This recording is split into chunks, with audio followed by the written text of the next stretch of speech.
Welcome to ESPN College Football Primetime, presented by Jimmy John's, part of ESPN's rivalry series presented by Jiffy Lube. After a 45-minute weather delay due to lightning, we are ready for football. Raining still off and on, temperature in the high 30s, wind chill in the low 20s. For Baylor and TCU, so much at stake for the Bears. Still a chance at a Big 12 championship and a spot on the college football playoff, but they have to win tonight. And next week at home against Texas, plus Oklahoma has to lose tomorrow night to Oklahoma State, a game that will be on ABC. And welcome to the booth alongside Brian Greasy. I'm Dave Pash. Tom Luganbill will join us in a moment. Well, last year's epic 61-58 game in Waco, Brian, was all about quarterback play. This game's about the quarterbacks as well, but for a different reason. Injuries. Trevon Boykin coming off an ankle injury, didn't play in their loss at Oklahoma last week. And meanwhile, Baylor is down to its third quarterback because of injuries. Chris Johnson making his first career start. Yeah, I think for Trevon Boykin, you weren't going to keep him off the field. The last game he's going to play in this stadium. How is that ankle going to respond? You see him in pregame. It looks tender. That high ankle sprain from 2 weeks ago in the Kansas game, how will he react? Will he be able to be the Trevon Boykin that we have come to see be so explosive outside the pocket? And you're right, for Chris Johnson, the first start you make in your college career is on the road in a rivalry game, and you have to wait 45 minutes for it to start. What's going through his head? And then on top of all of that, the elements today, the rain, the wind chill, as you mentioned, in the low 20s. And we're going to test the mental toughness of Tom Luganbill down on the field today. So, Tom, how is the weather going to affect these guys with the football? Well, for two teams, Brian, that want to throw the football an awful lot, they're going to have to do it with a wet ball. Now, it's gotten colder, it's gotten windier, and the surface is really, really sloppy. So when you're holding a wet ball, you don't want to squeeze too hard. You want those fingertips to be relatively loose and to be able to have some space between your palm. If you see quarterbacks palming it and cupping it, they're probably going to lose control, and it's going to take away from their accuracy. Now, watch Trevon Boykin. He will take the football, and he'll switch and put his fingers on the seam as opposed to on the laces. He's a little bit more comfortable with that. So it's going to be very interesting to see if the rain picks up, how these quarterbacks handle poor conditions. All right, Tom, grab that microphone tight. We'll be talking to you throughout the telecast. One could argue Baylor TCU now the best college football rivalry in Texas. They meet again next.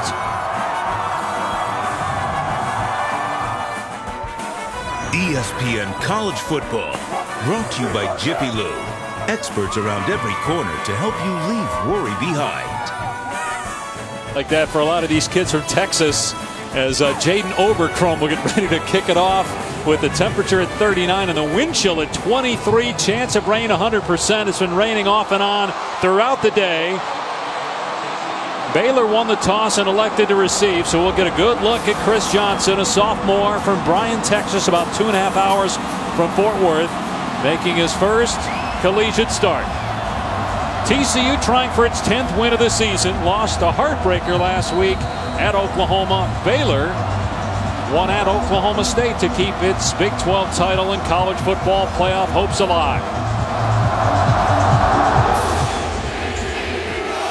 And it's a short kickoff. Chris Platt from the 6-yard line. And Platt with a running lane to the outside. Out near the 40-yard line. Great starting field position for the Baylor Bears. Chris Johnson in relief last week threw a 39-yard touchdown pass in the third quarter to Jay Lee, then a 71-yard touchdown pass on the very next attempt to K.D. Cannon. He redshirted 2 years ago, played 4 games last year, threw 4 passes. Then in training camp this year, he was moved to wide receiver. He's got 3 catches on the season and was switched back to quarterback in October. He replaces Jarrett Stidham, who injured his ankle against Oklahoma State. Stidham could be back for the bowl game. Seth Russell started the season and played well before a neck injury ended his year.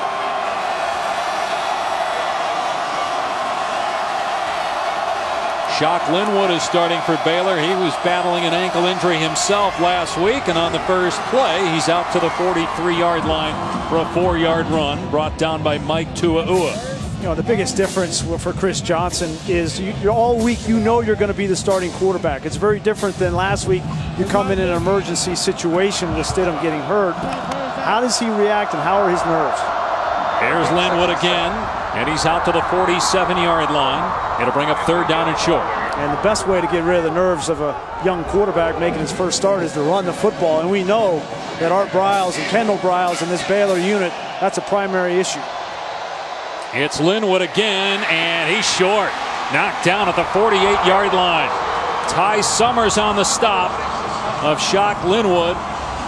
Leads the Big 12 in rushing, but Baylor going for it here on 4th down. The quarterback sneak, and it's close.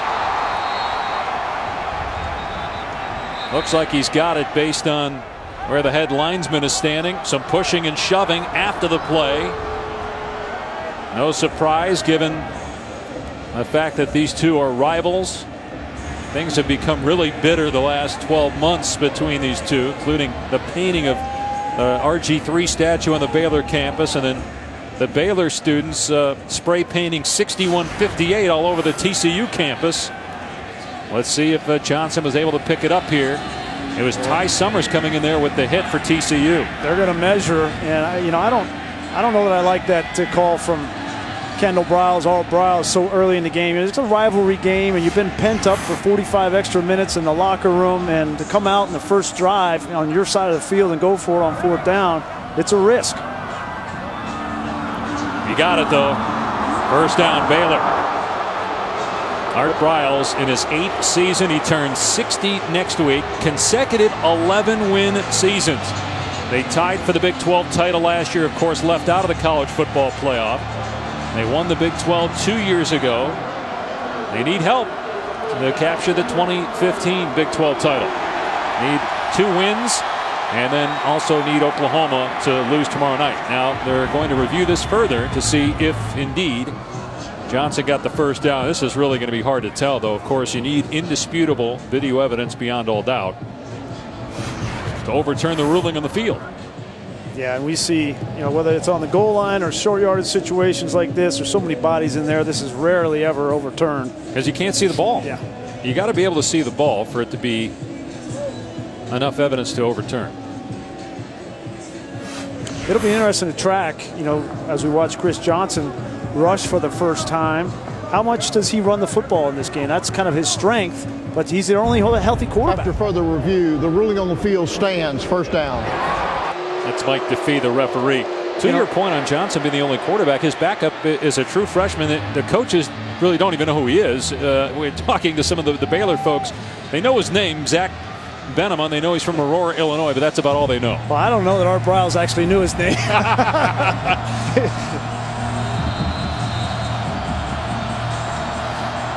They actually might move a receiver to quarterback like Chris Johnson if Johnson gets hurt. He's going to air it out here. Going for the top target for Baylor, and there's a penalty flag.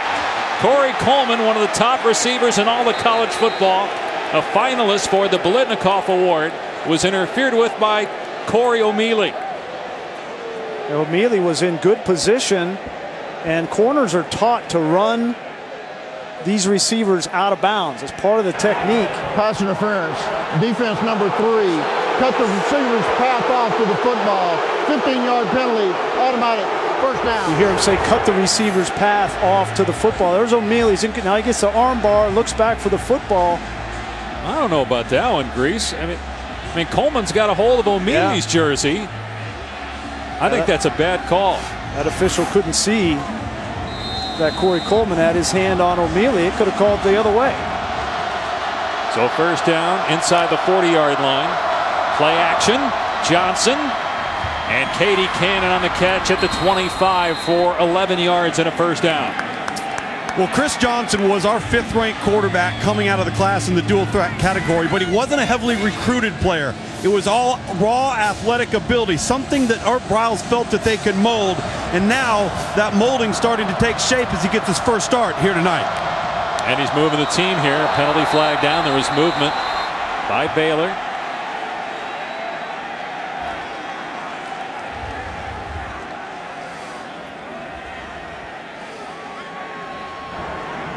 False start. Offense. Number 61. 5-yard penalty. First down.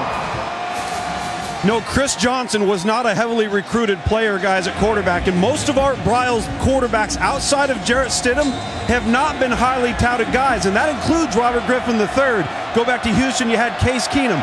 Seth Russell wasn't overly heavily recruited. So this player right here is getting his opportunity to use his athleticism and his arm talent here on his first start against TCU on the road. And he's going to throw it into the end zone here, and it's broken up and picked off. What a terrific play by Julius Lewis, a true freshman.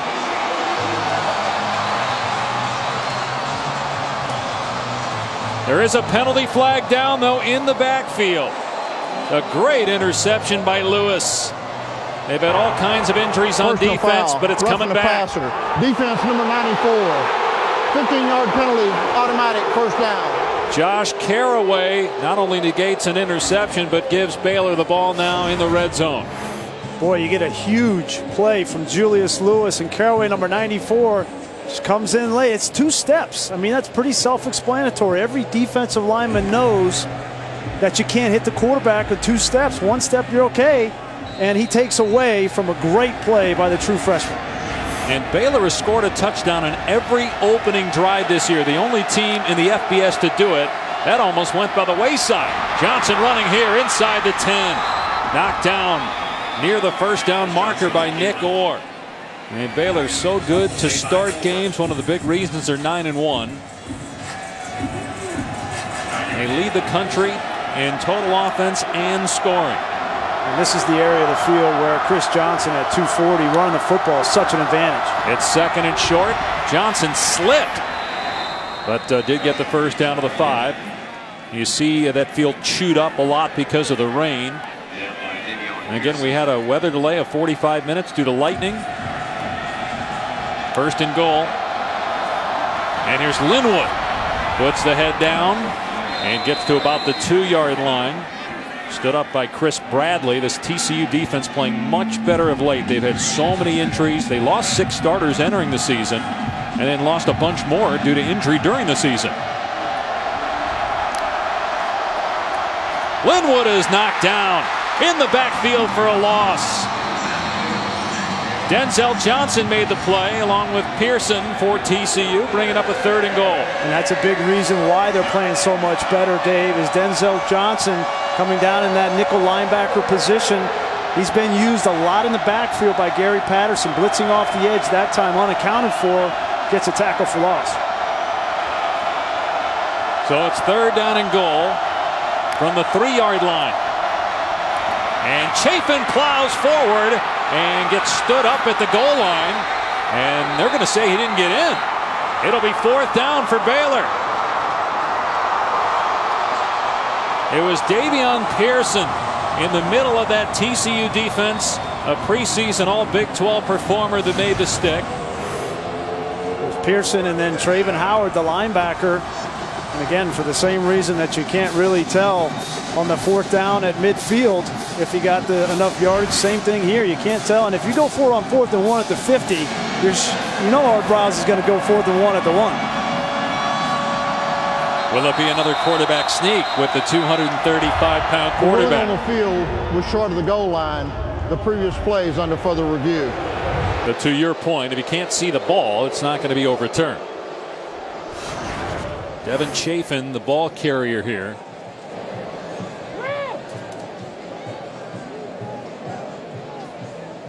Got no shot there to see it.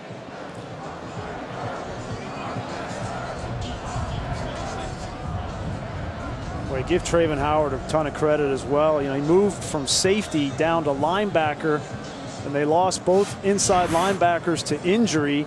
He's only 190 pounds playing the Mike linebacker on a defense for Gary Patterson. He's not afraid to stick his nose in there. And then you had Pearson, who had his arm wrapped around the head of Chafin, had him in a headlock there as he was trying to keep him out of the end zone. After further review, the ruling on the field stands. 4th down. I think this is the right call for Art Browse to go for it here. In this kind of game, it'll be fascinating to watch these two coaches after a 61-58 game last year. How do they put a premium on points in this elements? And when it's raining like this and the field is wet, you don't know how many points you're going to be able to score. You're down here. I like going for it. I'm with you. I think you got to go for it here. You get inside the 1. You've got an offensive line that should overpower this TCU defensive front. But you're right. If I'm Gary Patterson, I'm stacking both A-gaps over the center, anticipating the quarterback sneak from the 240-pound quarterback. And big number 80, Laquan McGowan at 410 pounds is lined up in the backfield. They'll hand it off. Linwood or make that Chafin over the top, and he's in for the touchdown. The ball came out, but that was well after Chafin crossed the plane as Baylor scores again a touchdown in the opening drive. And Chafin does a great job because Ty Summers, number 42, came unblocked. And Chafin just gets enough to get that ball across the plane. That's the 7th rushing touchdown for Devin Chafin. Shocked Linwood, start of the game, but he's battling an ankle injury. The coaches told us we'll see Chafin, Johnny Jefferson, Terrence Williams as well at running back today. And then you had Chris Johnson. Basically, that's 5 different guys that will carry the football between the tackles. And the point after from Chris Callahan, who hit the game-winning field goal to make it 61-58 last year. Baylor on top thanks to a roughing the passer penalty by Josh Caraway that negated an interception by Julius Lewis. Bryles goes for it on 4th down, and the Bears score. Playoff if they win against Oklahoma State. If Oklahoma loses, Baylor's back in it. The Bears need to win tonight and win next week against Texas. They're off to a good start, leading 7-0. Raining again here in Fort Worth. We had a 45-minute delay due to lightning. Cavante Turpin, true freshman, very dangerous with the ball in his hands, and there he goes. And a nice tackle at the 36-yard line. Davion Hall. So Trevon Boykin is back. The FBS leader in total offense. Missed last week's loss to Oklahoma due to an ankle injury. He holds 19 school records. The Big 12 preseason Offensive Player of the Year. He won the award last year, finished 4th in Heisman voting. He's a dual threat. Was a receiver himself a couple years ago before being converted back to quarterback. Yeah, and the question is, can he continue to be that dual threat in this game with that ankle? He looked ginger in warmups. Got a very good tailback. Aaron Green, high snap, and Boykin going to hand it off on the delay. Green, who's very good in the hole at making defenders miss, gets to the 44 for 7 yards. Boykin 29 touchdown passes on the year. 4 of the 9 interceptions came in their one loss against Oklahoma State. Yeah, and this is going to be probably the toughest game for Trevon Boykin because he's going to have to operate from the pocket almost exclusively because of that ankle. And the question is, with Phil Bennett, defensive coordinator for Baylor, knowing he's going to be in the pocket, how can he get pressure on Trevon Boykin? He's got Cavante Turpin in the backfield with him here on 2nd down, and Boykin will throw. Gonna air it out. Jump ball. Overthrown. Incomplete. Intended for Emmanuel Porter, and a late penalty flag is thrown. We saw those jump balls a ton in the game last year in Waco. Ryan Reed was in coverage that time for the Bears on Emmanuel Porter, who's becoming one of the go-to receivers with Josh Dotson out for the season due to a wrist injury. Pass interference. Defense, number 9. 15-yard penalty, automatic. 1st down. Ryan Reed will be targeted a lot in this football game. A year ago, he went one-on-one with Josh Dotson. This year will be Porter, as you mentioned, because of the injury to Dotson. Porter missed 6 games himself this season, so he's just getting back healthy, and that's a good call. 7 catches on the season for Porter. Started last week against Oklahoma as TCU is in Baylor territory at the 40-yard line. Boykin, a senior from right here in Dallas. And Boykin, as a defender fell down, Jarrison Stewart gets the 1st down inside the 30 to the 26 for 14 yards. No, watching Trevon Boykin in both warm-up sessions, he certainly wasn't as fleet of foot as you'd expect him to be, and he's stiff in the lower body. If Baylor cannot rush the passer, they're going to be in trouble because he won't have to move like he normally likes to. He moves here, looking for a running lane, and down he goes at the 25, getting 1 yard. And that's a perfect example of what Luke's is talking about right there. Normally, Trevon Boykin, when he gets to that 2nd level, nobody catches him. We've seen him do amazing things when he gets outside the pocket. The run against West Virginia comes to mind, where he got a high five from Dana Holgorsen. But he's going to have to adjust his game, and that'll probably be the biggest challenge for him, as well as Doug Meacham. Sonny Cumbie calling plays for him from the pocket.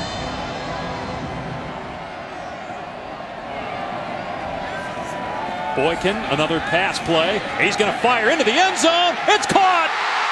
Did he hang on? He did. Touchdown, Stewart.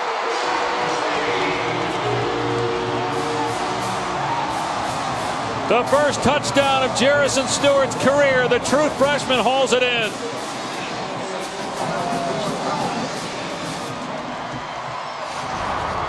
Rain is coming down in sheets, but that does not affect Trevon Boykin. It's just a little pick route with Stewart. He runs a wheel, and he gets wide open on the linebacker, Taylor Young. That's a mismatch.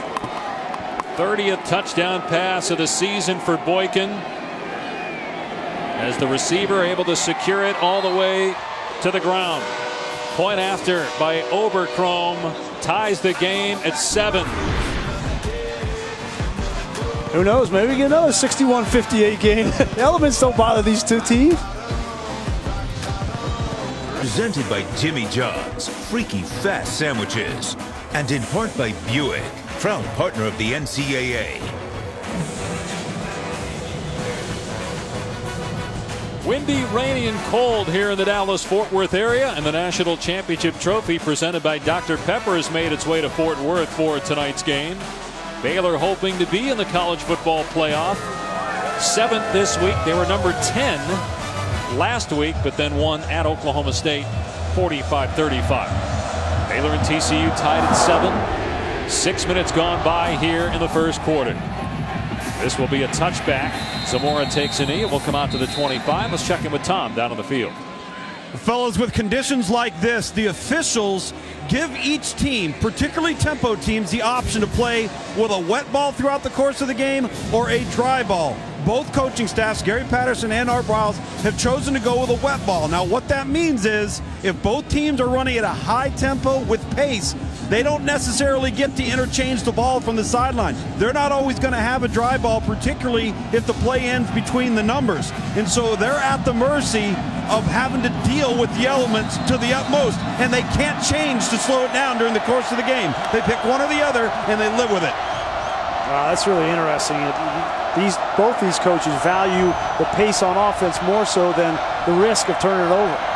And here's a big hole for Jefferson across the 30 to the 32. So that's a 7-yard run before Traven Howard makes the tackle. So you'll see that center judge is now going to spot the ball, and because of this pace, they won't get a dry ball in the game. Jefferson again has the first down. An ankle tackle made to stop a big play by Montrell Wilson. And you see the center judge come in, so that's been the same ball now the third play, and it's just continually getting rained on. Now Johnson to throw, looking deep, gonna fire it. Incomplete, trying to hit Cannon. Good coverage by Nick Orr.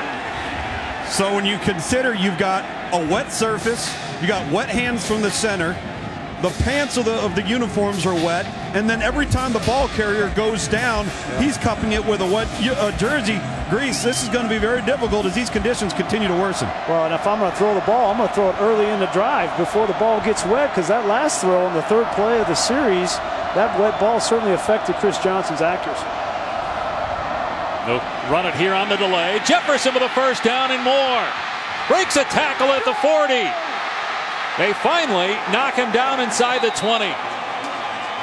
Johnny Jefferson with a huge run for Baylor. You know, Shock Linwood tweaked an ankle and a knee last week in the game, and Johnny Jefferson is going to see more carries in this football game. He's a little bit faster, more explosive even than Shock Linwood. That was a 45-yard run by Jefferson. Johnson throwing, and to the 10-yard line is Jay Lee.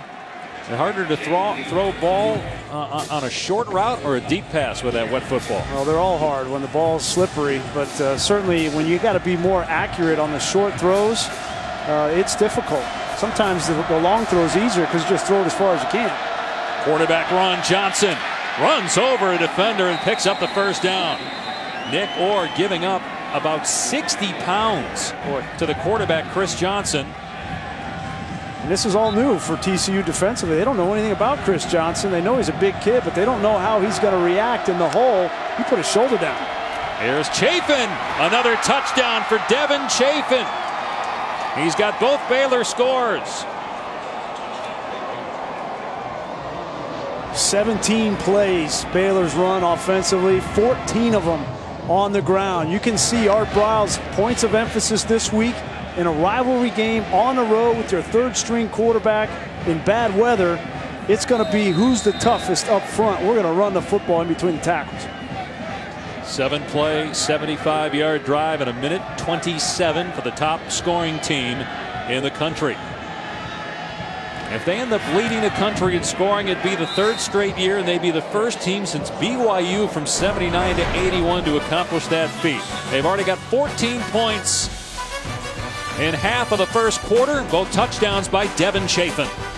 State then at 3:30 on ESPN. If Michigan State beats Penn State, it'll be the Spartans in Iowa in the Big Ten championship game. Take a look at tonight's home field advantage presented by Quicken Loans. Michigan's only home loss was that crazy finish against Michigan State.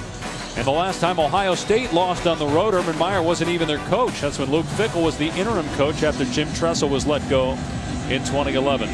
So Baylor now with the most 2-minute touchdown drives, 46 on the season.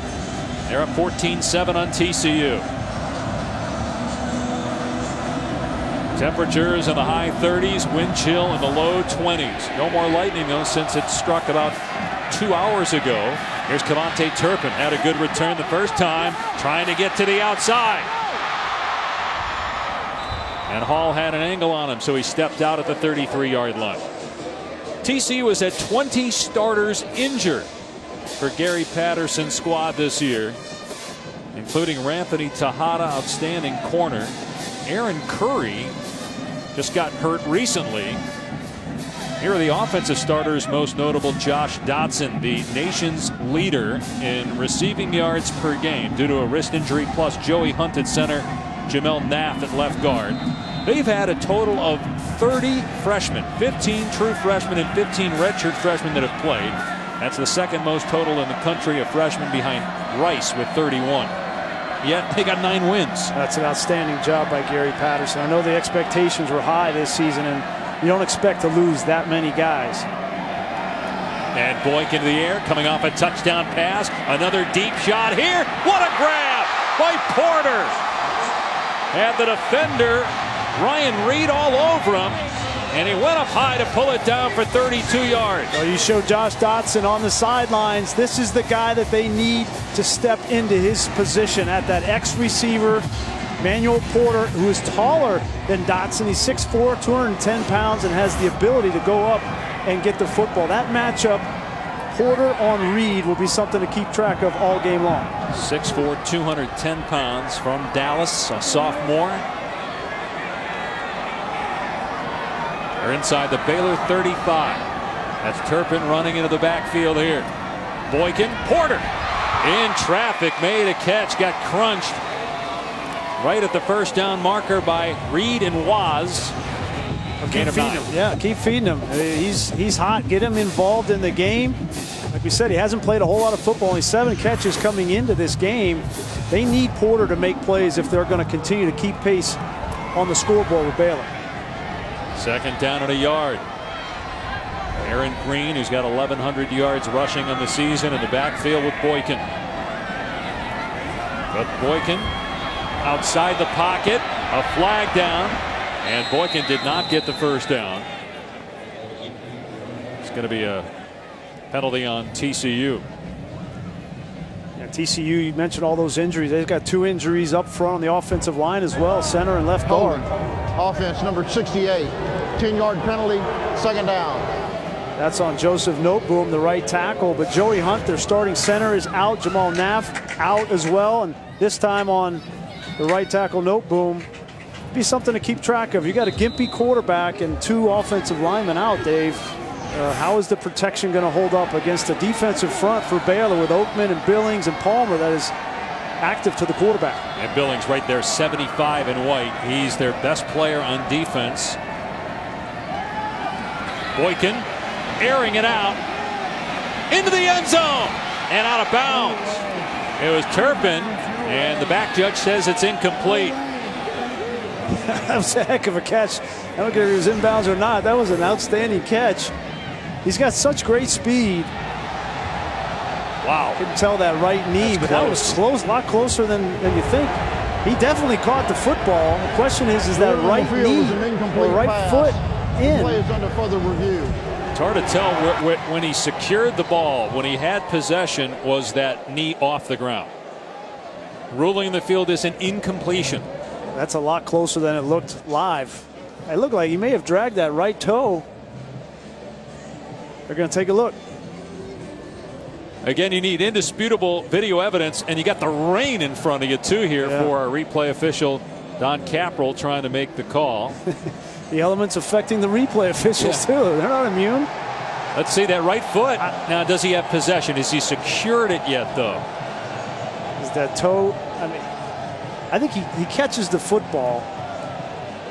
Wow, and maintains possession to the ground, and he's got the football. Rolls over. He's still got the football. I think the question is that right toe. Yeah, when he had possession of it, was his toe still on the ground, or did it come up? Which, you know, we're sitting here going back and forth, which means to us that there's not indisputable video evidence to overturn this. Right. But you and I have seen some this year. We thought there was no way they'd get overturned based on the video evidence, and we were shocked. That was in the Pac-12. What an effort by Turpin, though. The speed to get by those guys and then to make that catch on the back end. You know, we were talking with Sonny Cumbie this week, and they have what they call Turp touches. They try to get Cavante Turpin at least 10 or 12 touches in the game. Gary Patterson knows he's a true freshman, but he's such a dynamic playmaker that he uses him on offense and special teams. He's from Monroe, Louisiana, true freshman, at a punt return for a touchdown against Kansas. He has 7 receiving touchdowns in the season. He's already returned 2 kickoffs in this game. And without Dotson and the other guys that we showed you, they need Turpin to make big plays. And that was a great play, but I'd be surprised if this gets overturned. After further review, the ruling on the field stands. Incomplete pass. And that's because, you know, again, had they ruled on the field touchdown, I don't think you would have seen video replay overturn it either. So it's 3rd down and 11. Remember, there was a holding penalty on Joseph Noteboom. But I think this is 4-down territory without question for Trevon Boykin, especially the rain coming down. They're not going to attempt a 48-yard field goal. So, although they do have a great kicker, Jaden Obercrom. He made a 57-yarder earlier this year.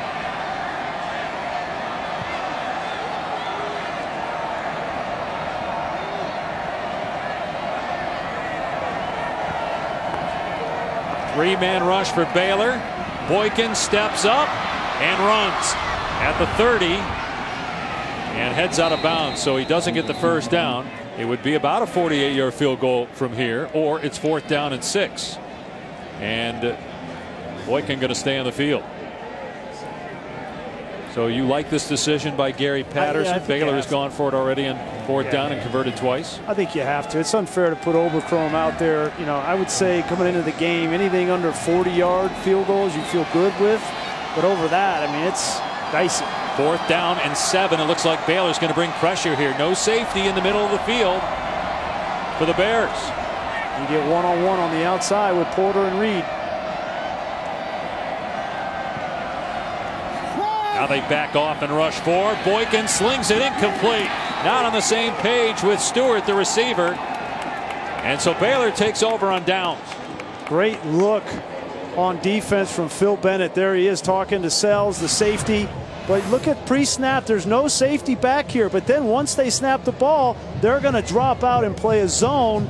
And it fools Trevon Boykin. It's great look from Phil Bennett with a defense that is getting better and better as the season has gone on. Pressuring with 4, confusing the quarterback. And Oklahoma State did that to Trevon Boykin as well. And he got 4 turnovers from him. Phil Bennett, the longtime defensive coordinator, he lives on turning the football over. 22 times they've done it this season. That's 4th in the conference, and they got Trevon Boykin. So Chris Johnson making his first collegiate start. Hands it off to Shock Linwood. Breaks one tackle, but then spun down in the backfield. Denzel Johnson makes another play. He's got 11 tackles for a loss now in the season. A loss of 1 on the play.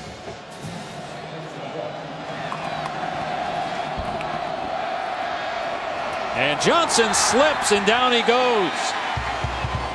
We've seen a couple players. Trevon Blanchard on defense slipped and gave up a play. This time it's Johnson, and you gotta be aware. You can't make these huge strides. You see how he tries to make that huge stride there, and the turf just comes out from underneath him. You gotta, when it's wet and it's slippery, you gotta take smaller steps, and you'll keep your feet. So it's 3rd down and 14. Johnson. And nothing there. Pearson's got a hold of him and takes him down to force a punt. Well, you take a look at this turf now. The surface is really becoming saturated. And if you go back to the game versus Kansas, Trevon Boykin got injured as his foot got caught in the turf. So now this thing's starting to come up a little bit. Cleats are sliding all over the place, and it's only going to get worse. This is a heavy downpour right now, and now field position's about to flip in TCU's favor as a result. We're not expected to get freezing rain. The temperature is supposed to stay in the upper 30s. But again, that wind chill in the low 20s, and it continues to pour here in Fort Worth. Turpin is the deep man for the punt by Galitz. And it's secured for the fair catch. There was contact afterwards. I don't know if there was enough for a penalty. I think Baylor gave him enough room. It was a 31-yard punt, no return. Yeah, the long snapper gets down there, and then he just gets pushed in the back by one of his own guys. But he got pushed by a TCU player. That's a good no call. You know, with the weather like this, the guys that probably have a really tough job are the kickers. You know, those punters catching the football. They're over there on the sideline freezing. Their hands are getting wet, and they got to go out there and catch the ball. So keep an eye when these teams punt. The snapper and the kicker catching the ball will be a big key in the game.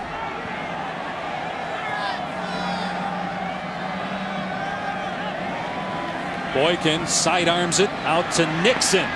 And Sean Nixon now 37 catches on the season. He missed all last year with injury, had a redshirt. But with all those injuries at wide receiver, he's a running back that they're throwing the ball a lot to now, and he gets 2 yards there. Oh, and he was tackled by Tayon Sells, who the backup safety who's playing in place of Orion Stewart, who is out again this week. The emotional leader in that secondary for Phil Bennett. But we've already seen Phil Bennett trust his defensive secondary with some complicated looks, blitz, and zone. So Sells is more than capable. Taking a lot of time off the play clock. Boykin with time and throws that one out of bounds. Trying to hit Nixon. Trevon Blanchard was running with the receiver that time, so it's 3rd down and 8. You mentioned Blanchard had a heck of a football game against Oklahoma. 14 tackles, 3 tackles for loss, a sack, an interception. He's that wild card on this defense. You know, he's playing the position Colin Brentz played last year. They ask a lot of him in coverage, but also getting after the quarterback and stopping the run. He's got to do it all. So many people talk about Baylor's offense for good reason, but they do have some very good players on defense. John Oakman, we haven't said his name yet. Andrew Billings, we talked about. Blanchard as well. 3rd down and 8. The play clock at 1. They did not get it off. Penalty marker down. Why do you think they're taking so much time off the play clock here on this possession? Snap, delay a game, offense, number 2, 5-yard penalty, 3rd down. It's not like Gary Patterson, since he installed this offense a couple of years ago, wants to take the play clock down that much. Doesn't do it very often. Yeah, well, Gary doesn't get involved in the offense. It's Sonny Cumbie and Doug Meacham exclusively, and there's a lot going on out there right now for Trevon Boykin. He's trying to overcome that ankle, the elements, and get the plays called, and just lost sight of the play clock. So 3rd down and 12. Here comes Billings. Look out! Down goes Boykin at the 22. Lost his footing, and again playing with that ankle injury as Billings gets the sack to force a TCU punt. We talked about Joey Hunt, the center, out. Austin Slotman is the center right here. If you're going to match him up one-on-one with Andrew Billings, you're going to lose. And that's just part of that is Schlotman being outmatched, but part of that scheme too. You can't leave a center playing only his second game of the year with one of the best defensive linemen in all of college football and think you're going to win.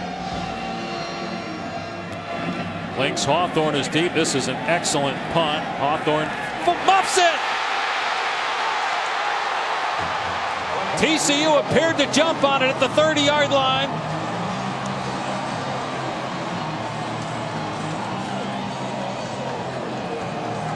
There's a great punt from Ethan Perry. Gave his coverage unit time to get down the field, and they get the football. 48-yard punt. It was muffed and recovered at the 30-yard line by TCU. It's Davis Devereaux. Check that Paul Whitmill with the recovery. And that's Listenby, the starting wide receiver that got down there first.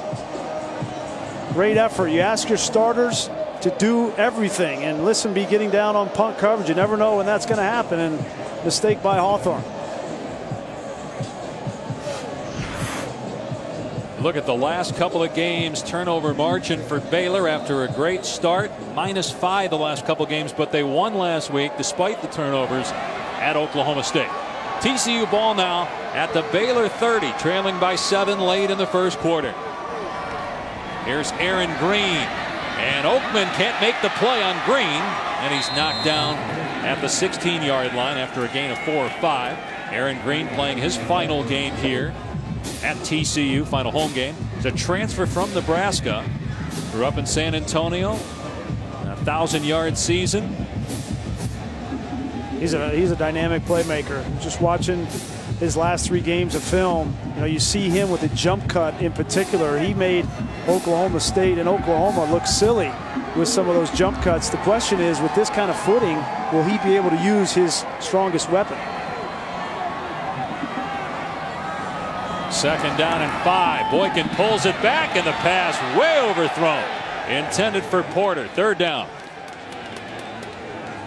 Well, that's the first time we've seen Trevon Boykin. You see him rubbing his hands, lose control of the football. But going back to Aaron Green, you talk about the jump cut ability, Brian. That's where his short, choppy steps really help him on this surface, because he stays balanced and under control, and he doesn't overreach, which causes you to slip and pull up the turf. Yeah, quick feet. Some of the best backs that I've ever seen have been around have had those quick feet, and they're able to keep their balance. And Aaron Green, they need to get him established. They can't rely solely on the pass. All right, Baylor showing that same look. This time they bring pressure on 3rd down. Jump ball, and it's picked off inside the 5 by Howard. And Howard takes it back to the 17. We saw this in the 4th quarter last year from Phil Bennett in this game. All-out pressure, and the answer from TCU was to throw the fade. Well, they bring it, Baylor anticipates it, and Xavier Howard knows exactly when to turn around and time his jump and gets the interception. That's the 5th interception of the season for Howard. And so that's 2 opportunities inside the Baylor 35. And the Horned Frogs come away with nothing. They trail 14-7.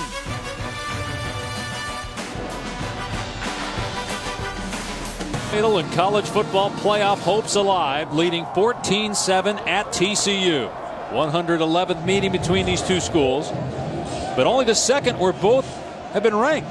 The first was last year, 61-58.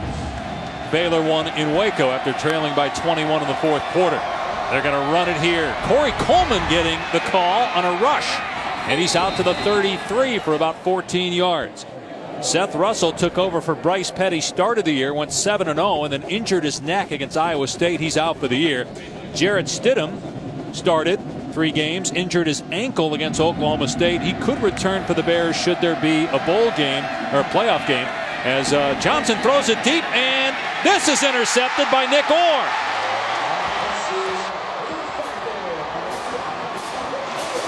We saw this last week in the second half from Chris Johnson. Yes, he threw 2 touchdowns and they beat Oklahoma State, but he also threw an interception late just like this. So you see over the top, it's too deep, and it's clear that it's too deep. You can't just throw the ball down on a fade with a safety back there. It turns into a punt.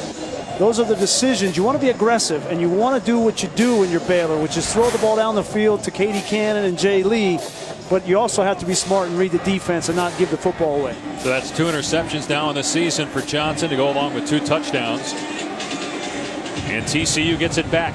How about 3 straight turnovers? You have the muff punt by Baylor, and then the interception by Boykin, who's just 1 of 6 after a hot start. And now a turnover on the interception thrown by Johnson. I don't think that's going to change, Dave, with the way it's coming down hard now.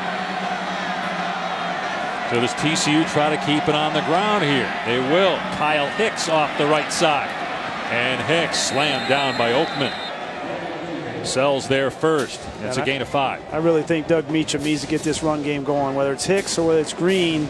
You're not going to get the production on the ground from number 2. So you have got to establish a running game if you're going to win this football game. There's Doug Meacham. You got Sonny Cumbie in the booth, the co-offensive coordinators. They're not going to run a play here. That's the end of the first quarter. Trevon Boykin with the touchdown pass, but he also threw an interception. His final home game coming off an ankle injury. Trying to get TCU its 10th win of the season and beat its rival. But the Baylor Bears lead 14-7 after 1 in Fort Worth.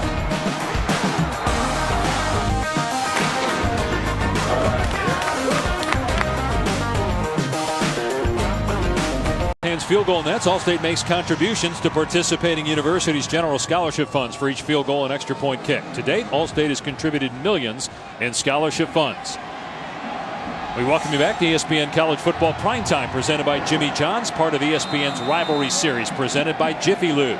It's 14-7 Baylor. So far, the difference is the rush game. Only as a sack there by Jamal Palmer on Boykin. They had only 15 rushing yards in the first quarter and a loss on that second down play of 7 yards. We mentioned Joey Hunt out, Jamal Naff out, and that put Matt Pryor, 64, in at right guard, and Jamal Palmer just too quick for Pryor. You know, this defensive front playing without Bo Blackshear tonight. They're playing a 3-man front because they don't have the numbers on the defensive line without Blackshear. But Palmer and Billings already have made plays in the backfield. And we talked about the TCU injuries on defense. Baylor has plenty of them. Boykin a ton of time to throw. Has to try to check it down, and it's incomplete. Looking to hit Kyle Hicks. So it's 4th down. Another punt coming here for the Horned Frogs. You know, you see Trevon Boykin. He comes up a little bit hobbled, but he tried just at the last second on that second down to try and back out. He just can't do it. And so the hidden yardage plays, the improvised plays, the spectacular plays that he makes on his own are being hampered not only by an injury but by the surface as well, and it negatively affects the production of this offense.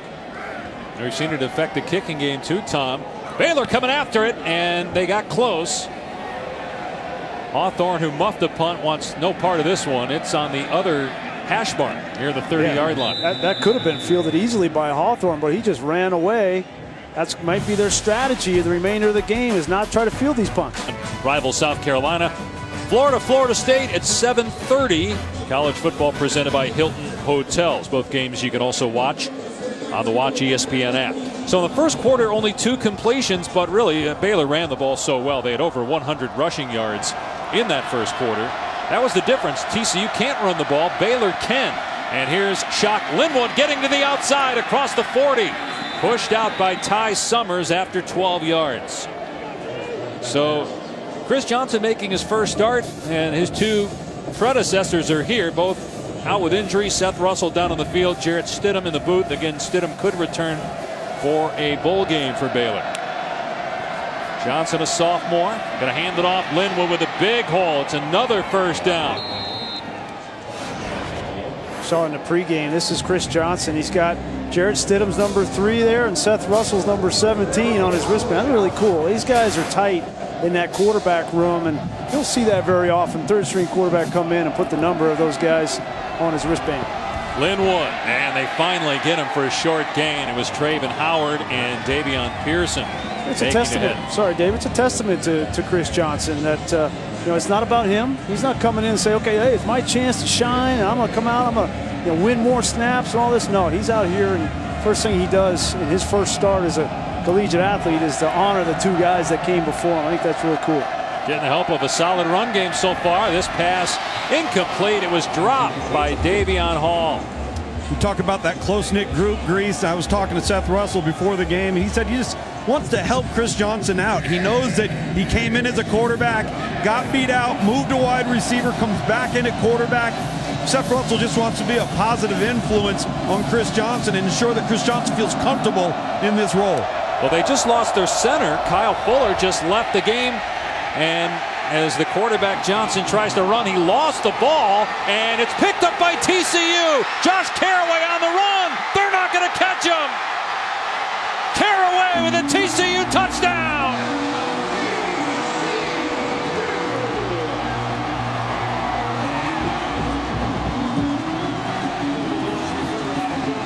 You mentioned those 3 turnovers, Dave, to start the game. Now Chris Johnson with his 7th rush. We got to protect the football all the way to the ground. He's wrapped up with his legs. And Traven Howard, number 32, rips the ball out. That ball is out. That's a fumble.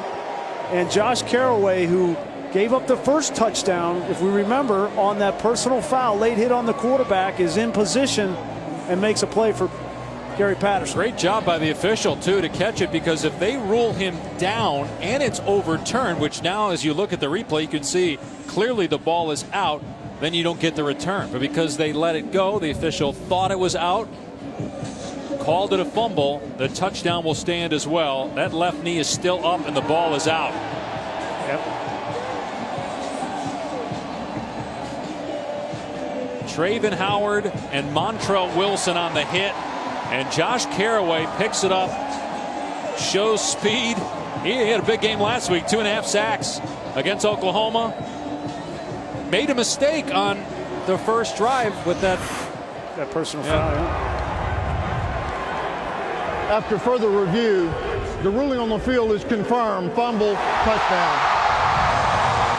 You know how detailed Gary Patterson is, especially with his defense.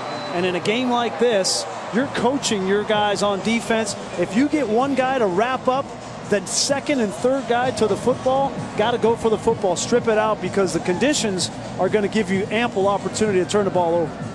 Already 4 turnovers here, 2 by Johnson, an interception, and now a fumble. Oberkrom on for the extra point to tie it. 14. Even this probably won't be easy given the rain and the conditions with the wind and also the footing, but pretty smooth there. Ties the game at 14. Well, Chris Johnson's first collegiate start not going so well. He's throwing a pick. Now he coughs it up. And Caraway takes it the distance to tie the ball game.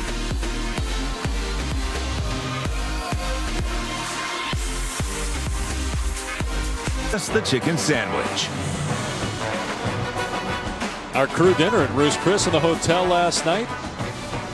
And our guys worked so hard. We appreciate it. James Christopher and Wes Archer, Greg Thomas. Greg was styling last night. He had that shirt on last night. He was looking good. Wes there on the camera.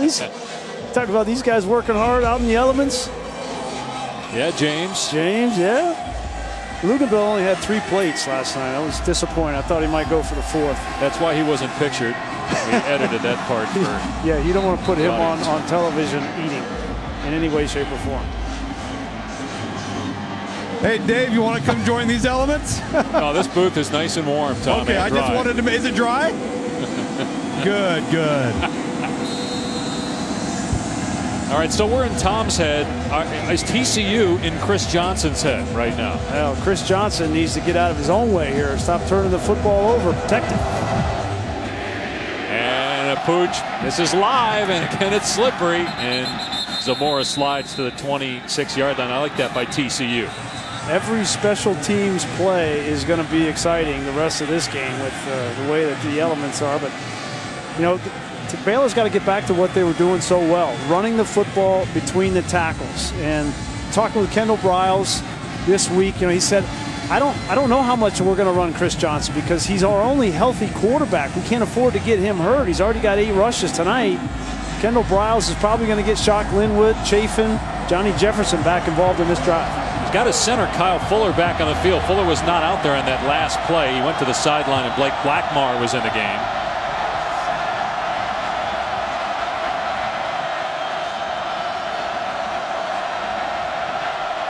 So far, Johnson has only thrown 5 passes.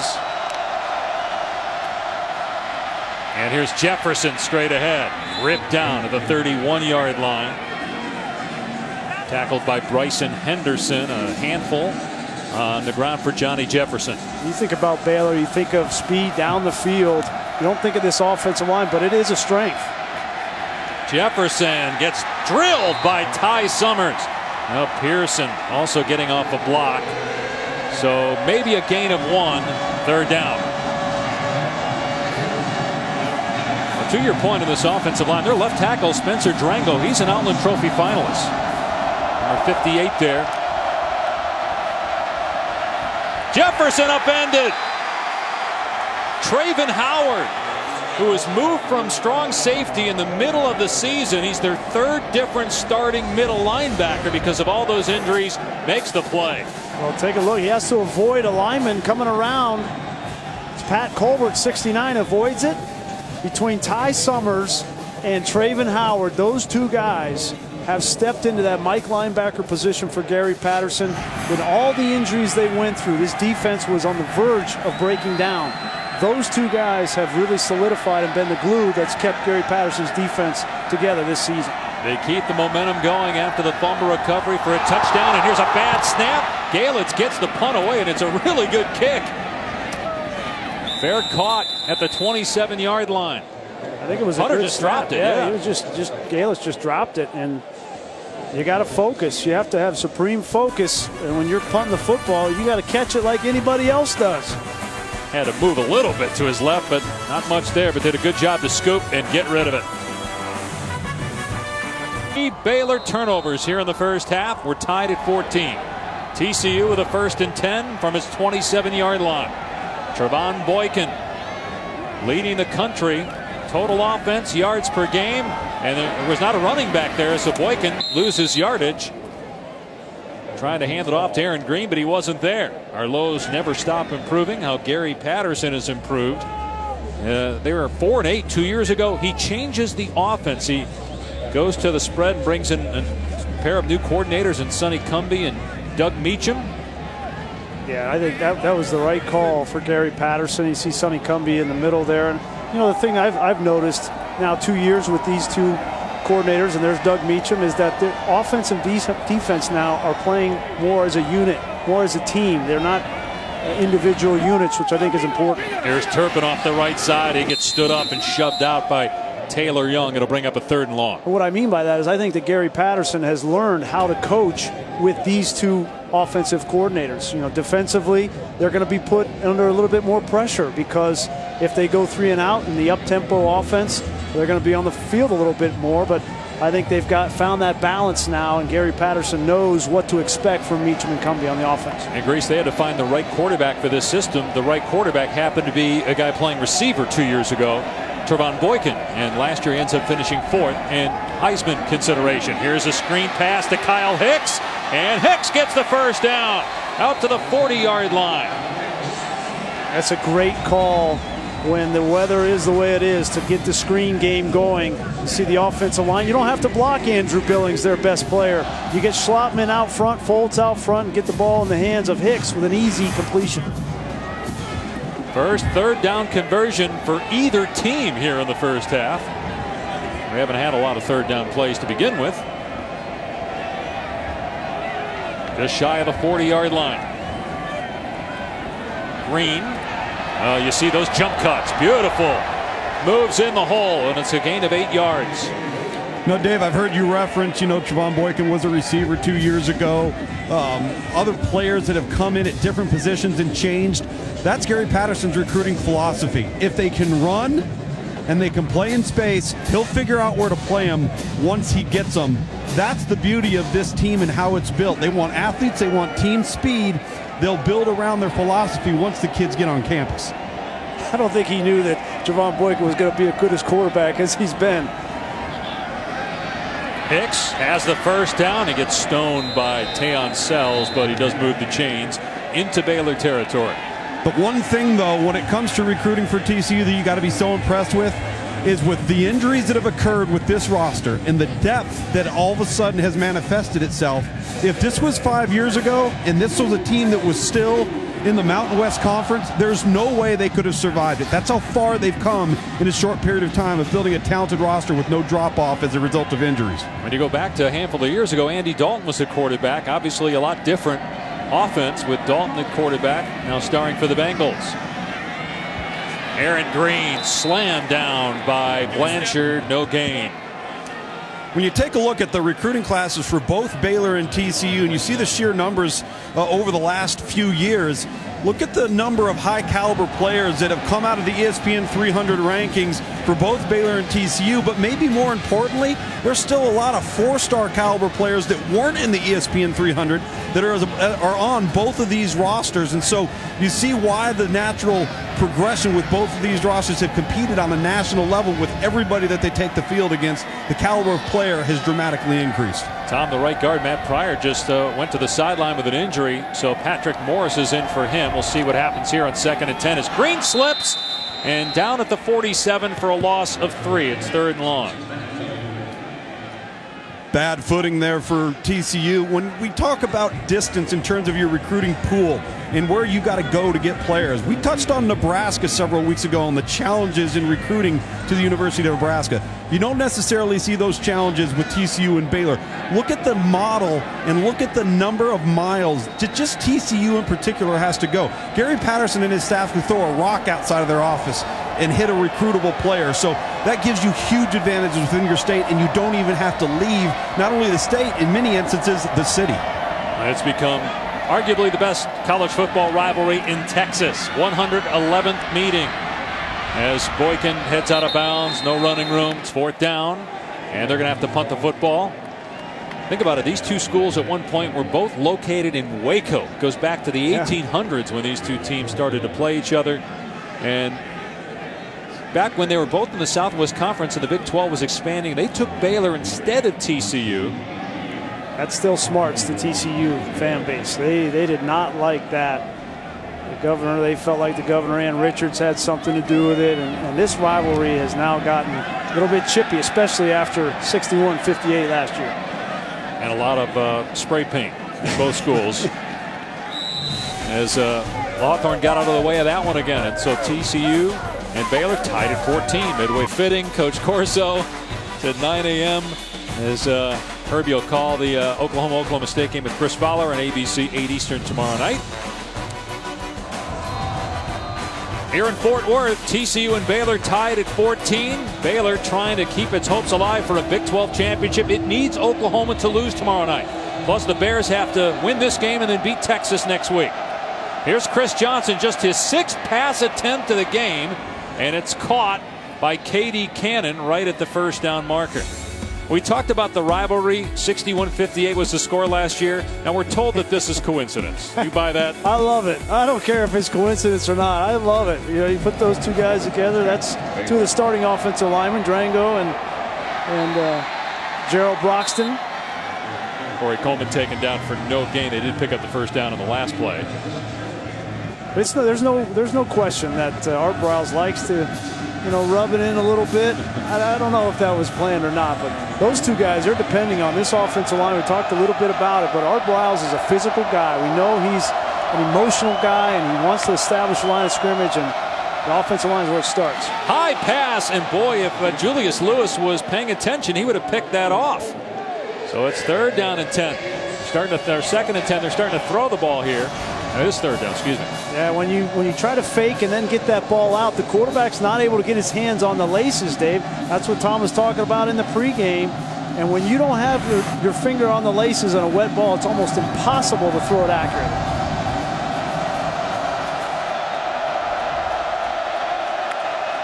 So they've come out throwing the ball here on this possession as Johnson's on the run, and that's a great catch, but short of the 1st down. K.D. Cannon. It'll be 4th down and 5.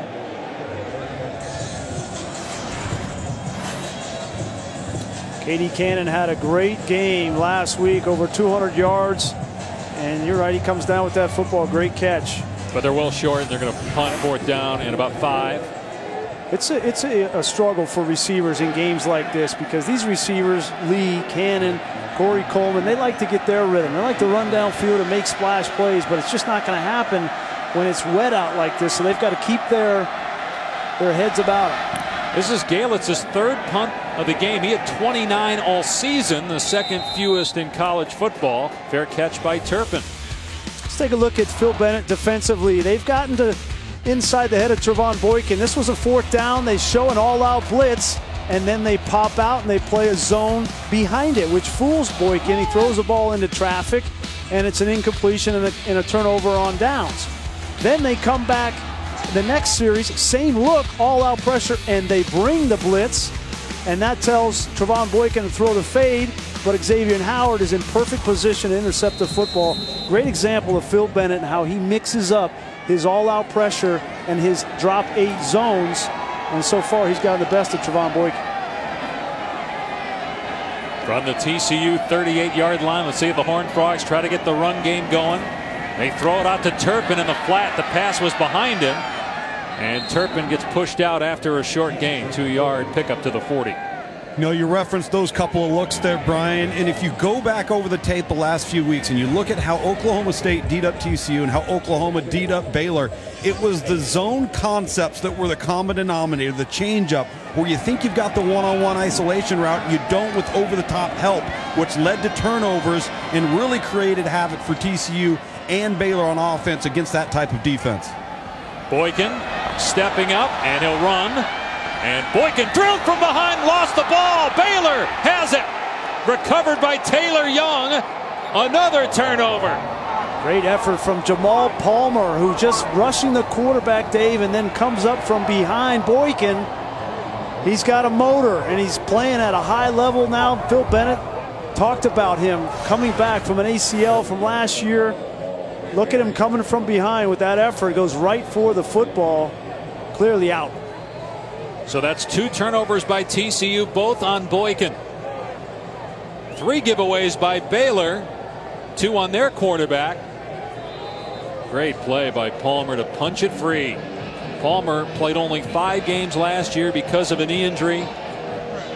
He's made more plays than Sean Oakman, who gets more press. Yeah, and to make an effort play like that when he's playing every snap. They don't have any subs to come in for Jamal Palmer. So first down, Johnson's pass caught. The ball on the ground is ruled incomplete. It was intended for Jay Lee. He got whacked. And it's incomplete. Kindred with the stick. Second down. You see these defenses now really keying in, putting a hat on the football, stripping when they get to the ball carrier. This is going to be a key element in how this game ultimately is played out. Who can protect the football best? Heavy rain throughout. This game started 45 minutes late because of lightning. And we've got an official stoppage. Switching footballs. Yep. You know, the other thing, Dave, to keep an eye on is these guys have been out here now for an hour and a half almost. And when it's cold like this, a wind chill in the low 20s, and you're wet, the hands they get numb, and then the gloves get wet, and it makes it even more difficult for all these offensive players to hold on to the football. If you're a quarterback in shotgun, The clock will start at an era. Please set the clock to 4:46. 4:46, and the clock will start on the snap. Reese, if you're a quarterback in shotgun in these kind of offenses, is it harder when your hands are cold and wet to grip it how you want to, when you got to catch it quickly and throw it quickly? Yeah, there's 2 issues. The first issue is it's wet, so it's slippery, but maybe even more important than that is when it gets cold, now your hand gets numb, so your hand, you can't really feel well, and it's wet. So there's 2 things going against you. 2nd and 10. Johnson, everybody covered, and Johnson throws it away. Was he outside the pocket? There was a receiver in the area, Katie Cannon. I think that'll help him here. 3rd down. It's a good idea by Chris Johnson. Save the yardage, get outside the pocket, and unload that ball. Yards are at a premium. Look at this. 3rd down tonight. These teams 1 for 12, and both have been so efficient on 3rd down this year. Baylor is 4th in the country coming in in third down conversions. But they've been in third and long a lot. Kendall Briles, the offensive coordinator. Play clock at 1. And Johnson stepping up. It's a jump pass caught by Linwood for a first down to the 35-yard line. Boy, and they almost got caught with a lineman downfield, Blake Muir. This is what some of these defenses dislike about this offense. When that quarterback comes downhill like he's going to run the football and then pops it over the linebacker who's sucking up on the quarterback, you can't have linemen downfield, and Muir was very close. And it is really coming down now. Johnson tried to hit Lee. Incomplete. Denzel Johnson in coverage. And it's second down and 10. This is the hardest it's rained, I think. Luke's would be able to tell us more, but I just imagine from up here watching it, looks like it's the hardest it's come down yet in this game. Second and 10. Johnson keeping, got two hands on the football after he turned it over earlier. Gets to the 30-yard line. Guys, it's raining so hard right now they could have a perfectly dry ball when it's snapped and have it be soaking wet by the time it gets to the quarterback.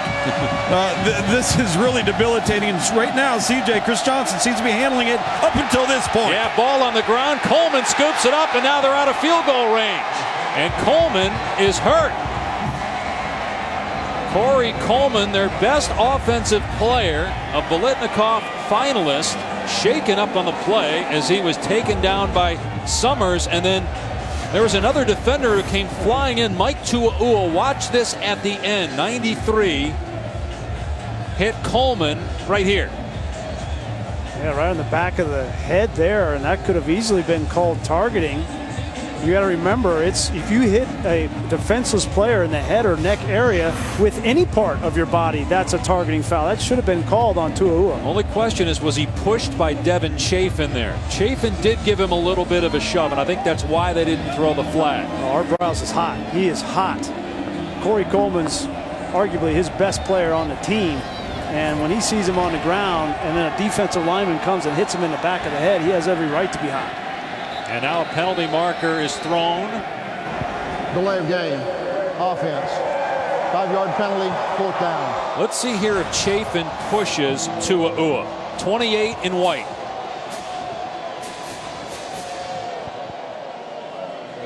He shoved him. I don't buy that. I don't buy that. Tua'ua is 260 pounds. So Gaelitz to punt again. He's getting more work in this game than he has the entire season. There's 4 punts already. He averages 2 punts a game. And look at that thing just die in the mud at the 14. Let's go to Adnan Burke in the studio. All right, thank you very much, Dave. Coming up in the DXL halftime report, the latest on Les Miles. Maria Taylor talks to him. This was just a couple hours ago, but all these rumors swirling around his job there at LSU. Also, Kirk Herbstreit is going to join us. What to look forward to specifically when it comes to Bedlam and Ohio State, Michigan. Also highlights in the Apple Cup and also the Civil War. We're just wondering, how is Tom Luginbill holding up in the weather there? Josh, back to you. Well, we're doing better than he is, Adnan, I can report. He's growing webs on his feet as we speak. So TCU takes over at its 15-yard line, 2:41 to go, all of its timeouts, in a tie ball game. Boykin coming off another turnover, a fumble, but TCU able to force a punt after Baylor had the ball at midfield. Here's Green, and Billings brings him down at the 20. It's a gain of 5. That's one of their better run plays here in the first half. Second straight week with multiple first half turnovers. They were down 17 late in that game to Oklahoma last week. Boykin didn't play because of an injury. They got within 1. Gary Patterson decided to go for 2 in the win instead of playing for overtime. The 2-point play failed, and TCU suffered its second loss. Here's Boykin keeping on 2nd and 5, and he's able to slip a tackle and pick up the first down. What an effort. You know, a week ago, you're playing without your best player in Trevon Boykin, and you're on the road, and you turn the football over. Then you have to make another quarterback change from Foster Sawyer to Bram Kohlhausen, and you're still in a position to potentially win that game without 20 starters on your team. I mean, that speaks to the job that Gary Patterson has done this year. Might be his best coaching job. They won 12 games last year, trying to get win number 10 here tonight. Another run play. Green to the outside. And again, a beautiful cutback. I mean, that's hard to do on field turf when it's 80 degrees and sunny, yet you got horrible conditions here, and he's able to make two guys miss with those jump cuts. I think you're going to continue to see Aaron Green run to the outside of the formation because TCU is really struggling to block Andrew Billings on the inside. Keep it on the ground here. Green has the first down and goes down to the 42-yard line. And it's a pushing and shoving as Howard made the tackle, and then Chance Waz stepped in and started jawing. No penalty flag. Let's see now if TCU starts to turn the pace up now that they're closer to midfield. They've been taking a lot of time here. They're going to call a timeout that will leave them with 2. Starting to get a little chippy. We expected coming into this game that this rivalry, bad blood between the two. And Aaron Green, you think he's not ready to play in this football game? So TCU comes into this game, and Brian, knowing that, look, they can't challenge for a Big 12 championship, but they get to 10 wins, play in a big bowl game. And Boykin, we knew he'd play, even with the ankle injury. How do you assess his performance given the conditions? He's had 2 turnovers, but he had a great touchdown pass in the first quarter. Well, you're not gonna hear me criticize a quarterback when they turn the football over when the conditions are like they are, because I've been there, and this is not easy to play in. These are 2 explosive offenses. Trevon Boykin is an outstanding player. I believe he should be in New York for the Heisman Trophy, but you got to find a way to manage the elements and try not to turn the football over. When you're running with the ball, you got to be aware of guys coming from behind you. The team that protects the ball for the remainder 2.5 quarters will win this game. Boykin gonna air it out, going for Listenby. He can't pull it in. It's incomplete. Oh, that pass was there. Listenby just couldn't come down with it. Beautiful throw from Trevon Boykin, and normally Colby Listenby will come down with this. It would have been a great catch, but we've seen him make these kinds of plays for his quarterback. Xavier Howard in coverage. So 1:04 to go here in the half. 2 timeouts remaining for TCU.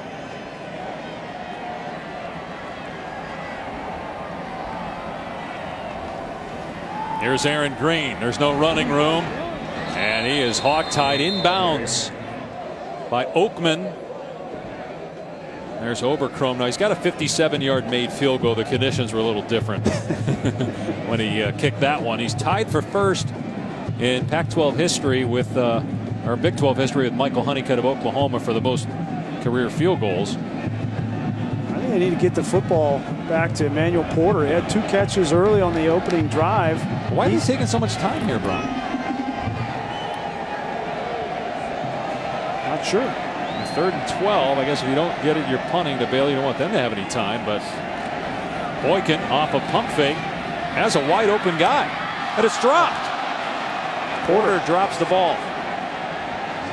He's wide open. You make that catch and you get out of bounds and stop the clock, and now you have an opportunity to take a couple of shots to get a field goal range. But nothing is going to be easy when you're handling the football in these elements, and you have to almost to a fault focus on the tip of that football. You know, teach receivers when the conditions are bad to focus on the tip of the ball.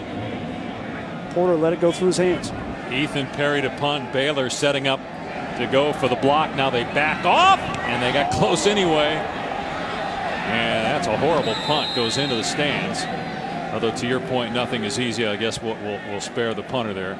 Let's see where they spot the ball. At least he didn't get it blocked. So it's on the Baylor 43 with 9 seconds left. They have timeouts. They can take one shot 20, 25 yards down the field and give their kicker a chance.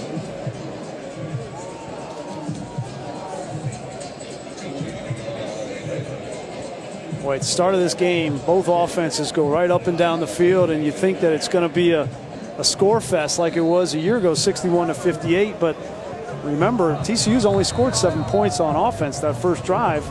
The other score by Josh Caraway on a scoop and score.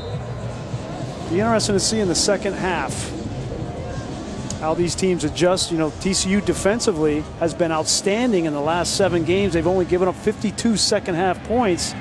It's a testament to the adjustments that Gary Patterson can make at halftime. So I think this is going to be a tight game the whole way through. Both of Baylor's touchdowns came on the ground. When's the last time Baylor had a game without a passing touchdown?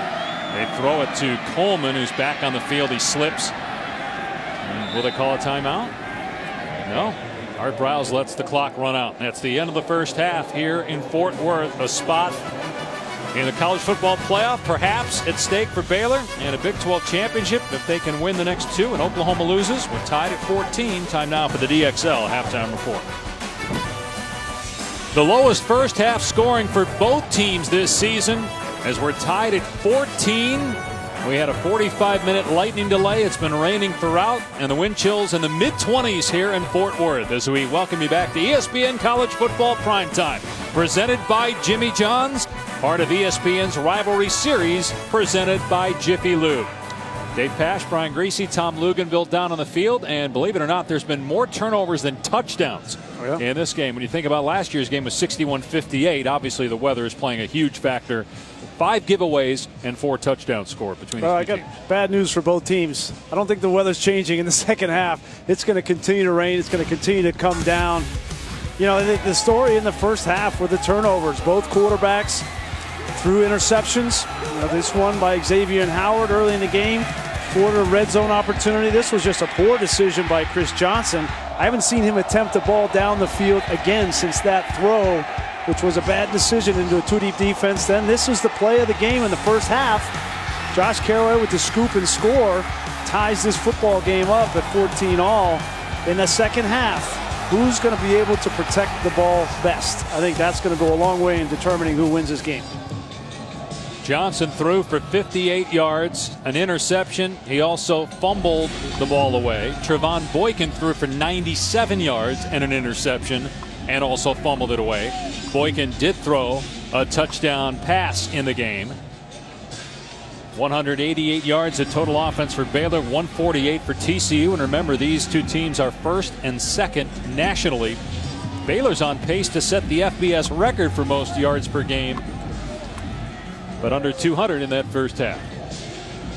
So much at stake for Baylor, number 7 in the latest college football playoff rankings.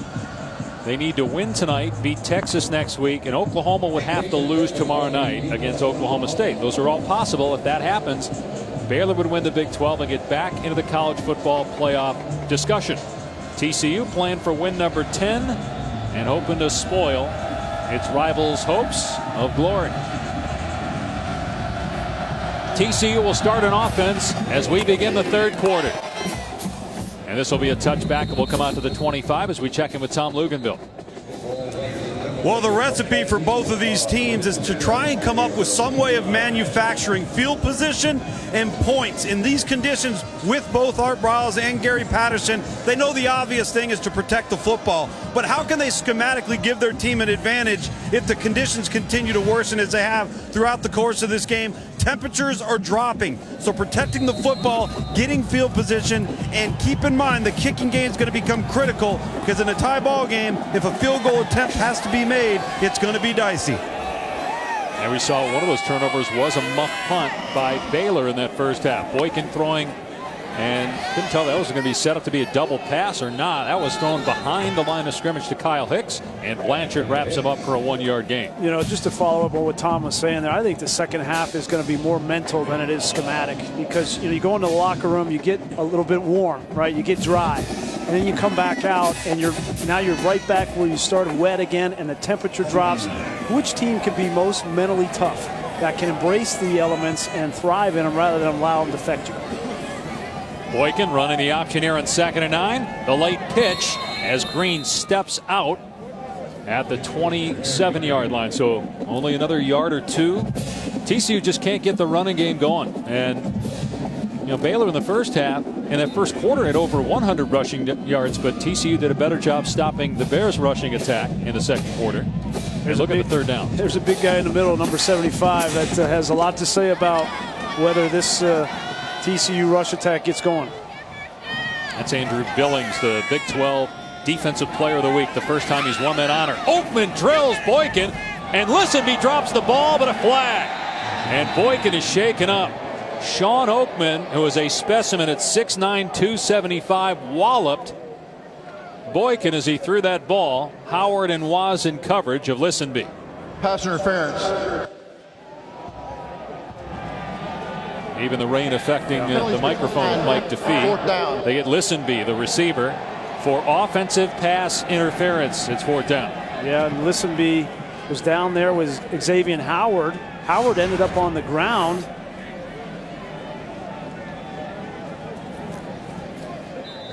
I didn't see any push there. Obviously, Howard slipped, and that's why he went down. I didn't see a push off. But it was declined, and they're punting anyway. 4th down. And Hawthorne will let this one roll. And that hit a TCU or Baylor player. There was contact down the field, but no penalty flag thrown as, boy, Patrick Levels came flying down there to block a TCU player. And clearly Hawthorne was not going to return that ball for the Bears.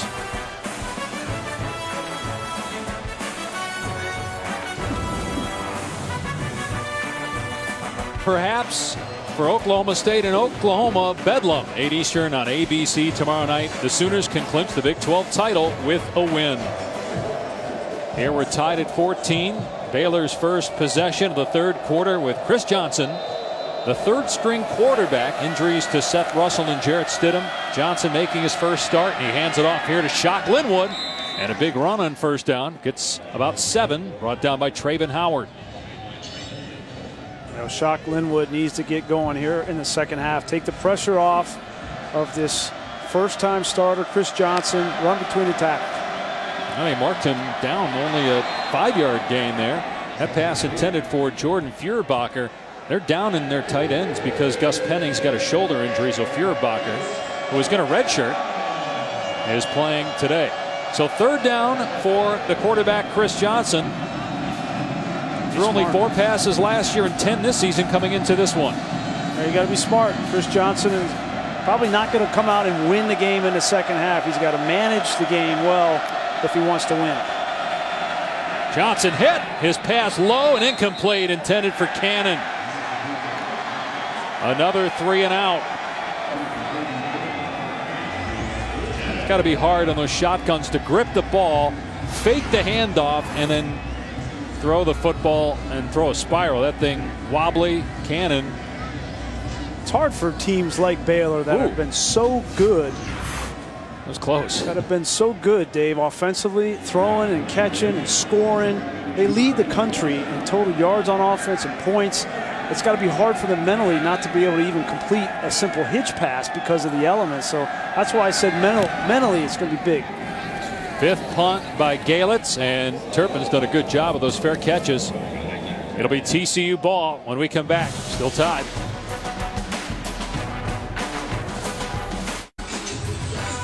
It's been raining all day, and with the wind chill continuing to drop, we're in the low 20s.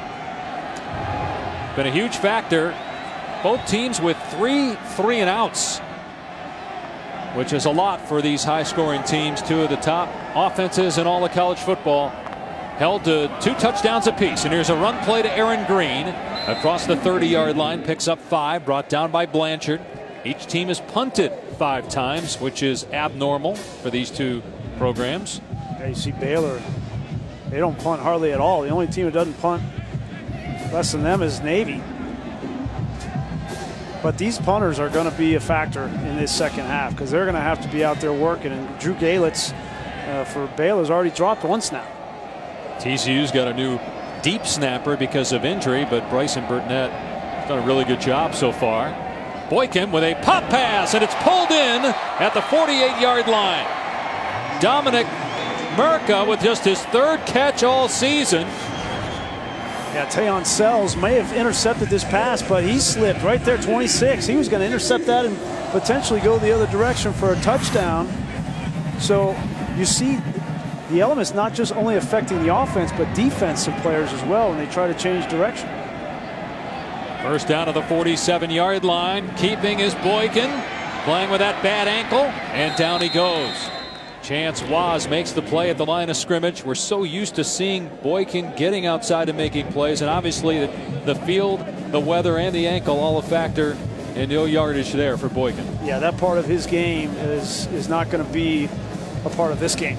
And I think they knew that coming in. Doug Meacham, Sonny Cumbie knew they were going to have to call this game for number 2 from the pocket, and limits one of the things he does best. Nation's leader in total offense, over 400 yards a game. He's barely over 100 today. A screen pass is nearly intercepted. It was tipped, and then Avion Edwards had a chance to pick it off. It's 3rd down and 10. Boy, that was a dangerous throw. You call a screen thinking it's a safe play, but that ball thrown out in front of Hicks. Campbell had a chance at it, and then, as you mentioned, Edwards. Trevon Boykin's lucky that ball wasn't intercepted. A high pass trying to hit Hicks. So now it's 3rd and 10. TCU just 1 of 8. They were 10th in the country coming in 3rd down conversions. You get the ball to Emmanuel Porter. Haven't called his name in quite some time. At the top of the screen. And Boykin going to throw it short to Hicks. And Hicks stepped out. Baylor keeps him from getting any yardage, and it'll be a punt, 4th down and long. Well, Brian, I agree with you. Emmanuel Porter's lined up, and he's one-on-one with Reed, number 9, on the corner, and the safeties are playing off the hash, but they're walked up. One safety standing right behind the umpire. That one-on-one downfield throw to Porter, they've got to give him some shots one-on-one. Well, they've made their shots downfield to Listenby in the last 3 attempts, and he's dropped 2 of them. Give Porter a chance. There was movement by TCU. False start. Offense, number 4. 5-yard penalty, 4th down.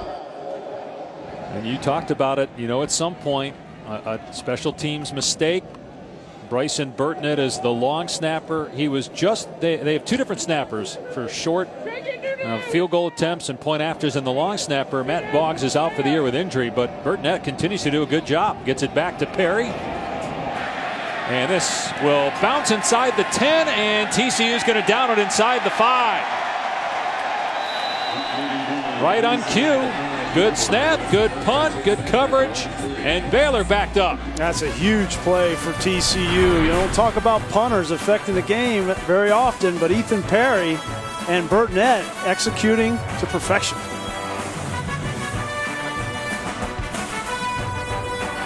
Early in the game, the last 4 punts, he hasn't even attempted to catch the ball, but now TCU is on to him. They're not paying any attention to Hawthorne, knowing that Art Briles and Baylor's strategy is not even to try to field these punts, and it backfires, backs him up inside the 5. And Johnson to throw from his end zone. And the pass on the sideline is high and incomplete. Intended for Corey Coleman. It's been a quiet night for Coleman. Only 6 completions for Johnson. That's a big reason why. They try to get Coleman involved in the run game. He's actually got more carries than receptions. As you look at Johnson's numbers after a solid start, 4 for his last 13, including a pick.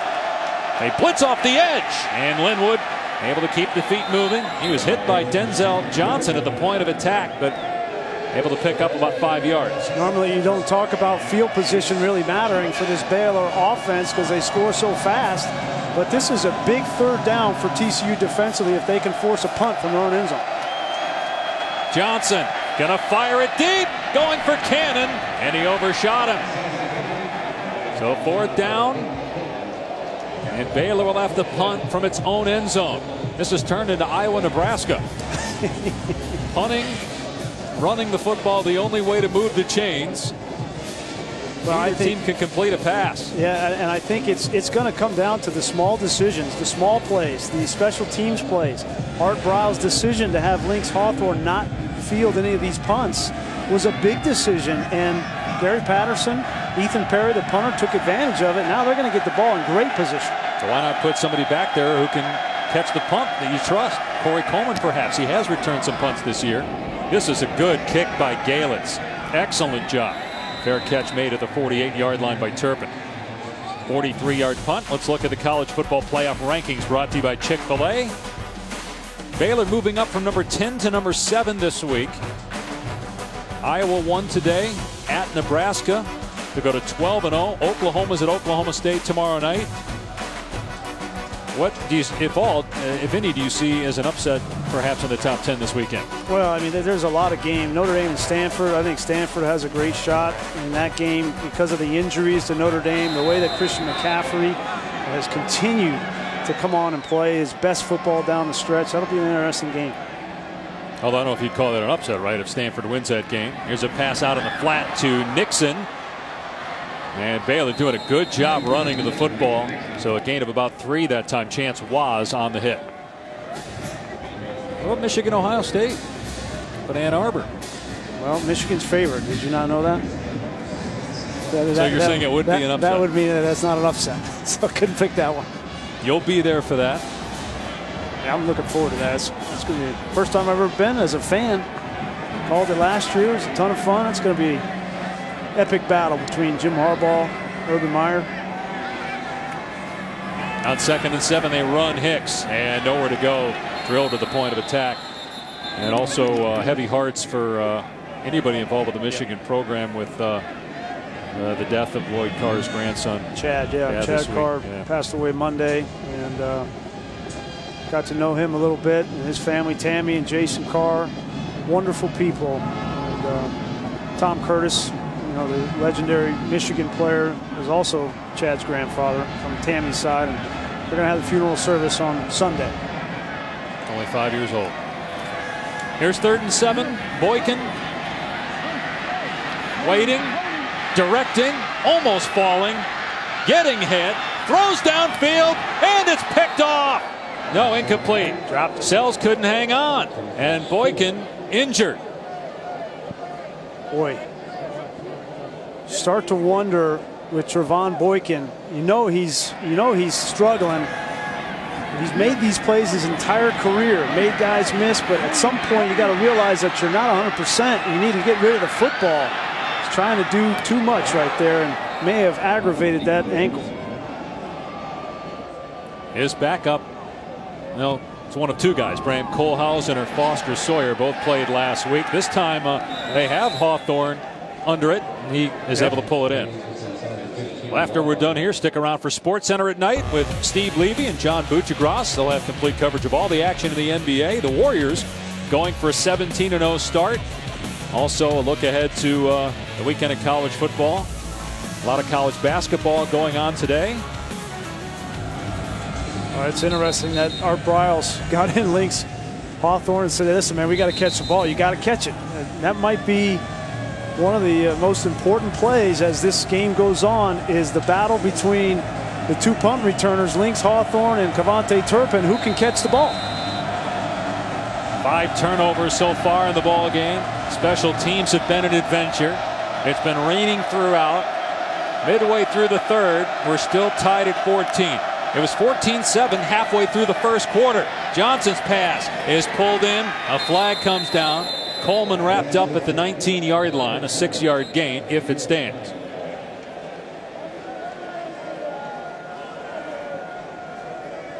Only 7 points have been scored since the midway point of the 1st. Offense number 61. It's a 5-yard penalty. First down. It's the right guard Broxton, who is more than 3 yards downfield. And this happens with Baylor because they'll call a run play and then they'll throw it off of it. So you see Broxton goes downfield, but the decision by Johnson to throw the football, and that's what defensive coordinators have been, upset about in this offense, is you call a run play and a pass play on the same play, and those linemen get downfield and you're still throwing the football. Sometimes it's borderline with Baylor, whether it's 3 yards or 3.5 yards. He was actually further downfield than Corey Coleman, who caught the ball. Linwood straight ahead, past the 10 and out to the 13-yard line to get a chunk of it back. Chris Bradley on the stop. Shock Linwood playing through injury. Hurt his ankle in the win at Oklahoma State. He comes in leading the Big 12 in rushing at 124 yards a game. They'll give it to him again on 2nd down, and he gets hammered. Man, Ty Summers been all over the field for TCU. He's got 10 tackles in the game, bringing up a 3rd down. Gary Patterson has figured out that he needs to bring pressure on Chris Johnson in the 2nd half. He's not concerned about him throwing the ball down the field. He's going to put as much pressure on a young quarterback as he possibly can. And in the meantime, they'll stop the running game. On 3rd and long, Johnson taking off. Great play by Summers again. Only a couple of yards for Johnson, and Baylor will have to punt it again. Well, they're asking Jefferson, the running back, to try to block the middle linebacker. You can see Jefferson's going to come up and try to get the block on Summers, but Summers just beats him to the punch, and he's made 4 or 5 plays in this game. 240-pound quarterback. Summers says no problem. Baylor to punt again. 4 words that we're not used to saying, but that has been truth in this game. That snap a little to the left of Galitz. And this is going to work out extremely well for Baylor. Turpin saying that's on me, pointing to himself as he runs to the TCU sideline. A 56-yard punt. Well, Trevon Boykin was on the sideline, guys, just kind of hopping and jogging, trying to stay loose. You can tell he's severely hampered, and he looked stiff in pregame warm-up, Brian. We talked about that when we came on air, but that last series took its toll on Boykin. He's got to get rid of the football, get it out of his hand. Hopefully Doug Meacham here on the sideline right next to me will do some things in the passing game to allow him to get into a rhythm and not rely on having to work so far downfield in the passing game, which also leads to him having to create and move around unnecessarily. Only completing 50% of his passes in the game. First down at the 27-yard line. Here's Aaron Green. And there's no running room at all against this Baylor defense. No gain on the play. Taylor Young was in the area of Green. There's Meacham, co-offensive coordinator. It's tough on these coordinators in games like this. You want to call something, you see, the scheme or the strategy or the opportunity to throw the ball down the field or to run a reverse or things like that, and you just can't do it because you're concerned every time the ball is snapped about turnover.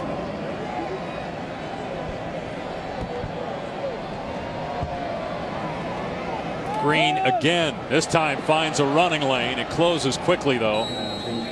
Tayon Sells making the stick at the 33, but that's a good pickup, 6 yards. 3rd and manageable. At least now, if you're Meacham and Cumbie, you've got some options here because you're not 3rd and long. You've been 3rd and long most of the night, and that's why they've been terrible in terms of converting 3rd downs. The problem is that the zone read that they love to run with Trevon Boykin doesn't have the sting because Baylor knows that Boykin's not going to keep the football.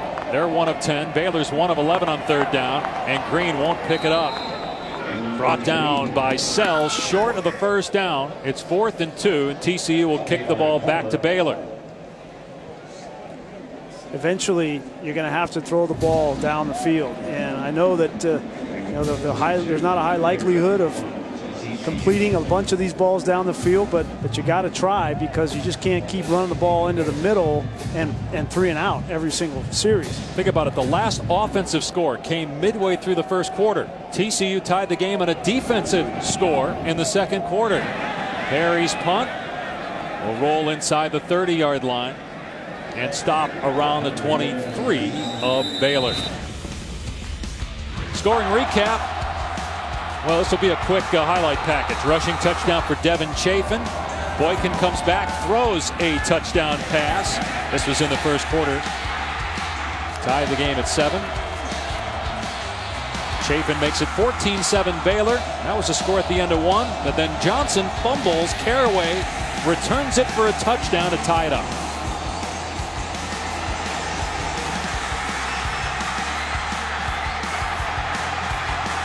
So a little different than last year's 61-58 epic that Baylor won in Waco. But it looks like we're going to have a close game down the stretch again here in 2015. Chris Johnson, the quarterback, 1st down from the Baylor 23.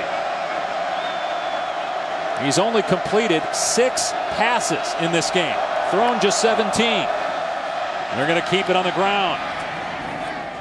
Devin Chafin, who has the 2 touchdowns, out to the 28 for a handful, brought down by Traven Howard. If they're going to run the ball with any kind of success, they need to get this offensive line to the linebacker level, to the 2nd level, and get a hat on Summers. Chafin again trying to pick a hole. What a great play made that time by true freshman Joseph Broadnax. He was on the ground, just reached his hand up and made the tackle. Trip up the running back Chafin. Yeah, there in the middle, splits the double team, and then just kind of emerges. He's playing because Aaron Curry is injured. 3rd and 4. Chafin gets the first down. Able to power through an arm tackle of Summers to move the sticks. And I don't understand the strategy by Baylor. Nobody's blocking number 42 for TCU. He's had free shot after free shot on Johnson, that time on Chafin. You got to get alignment to the second level. The ruling on the field is a first down. The previous plays under further review. They're going to look to make sure that Chafin had the line to gain. 3:50 on the clock here in the 3rd quarter, tied at 14 apiece. Got to get to the 33. I think that's pretty clear.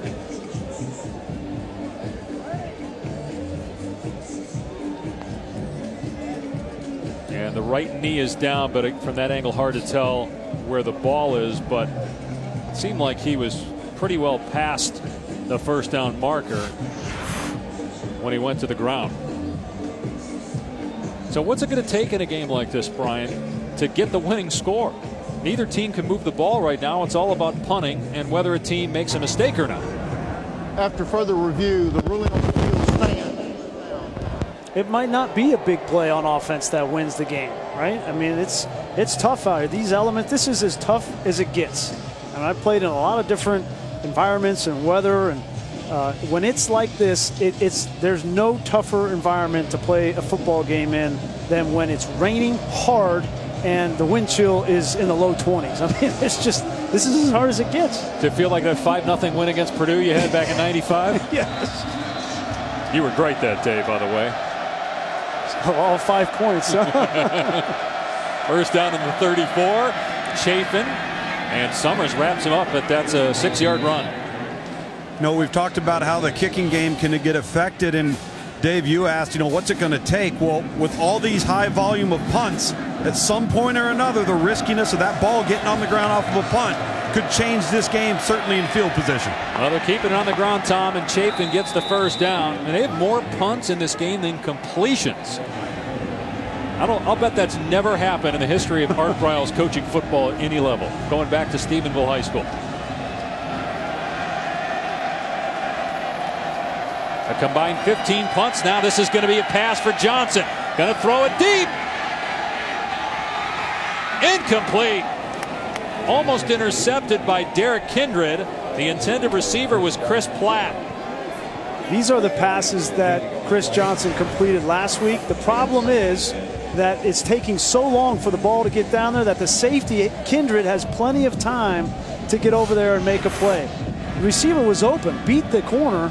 The problem is the safety has way too much time, and Chris Johnson telegraphed the throw.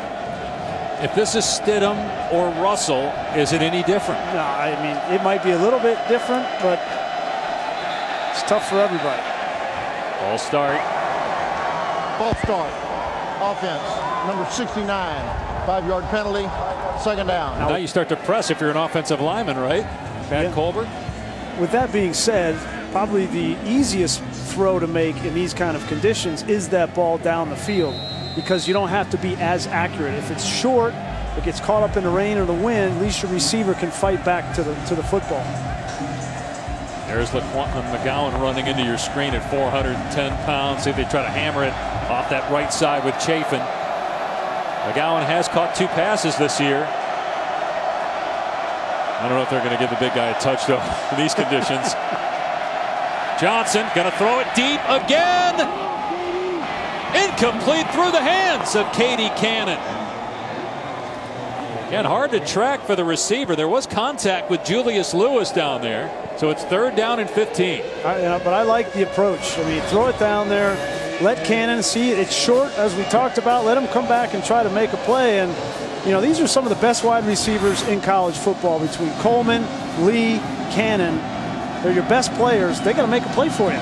But, Brian, I don't understand why they just didn't keep running the ball. At this point, I mean, you're getting 6-7 yards a pop on first down, though, I'm saying. The last 2 plays were deep shots. TCU's been outstanding against the run in this game. Johnson with time through the hands of Chafin, and that was hot and high. Incomplete, 4th down.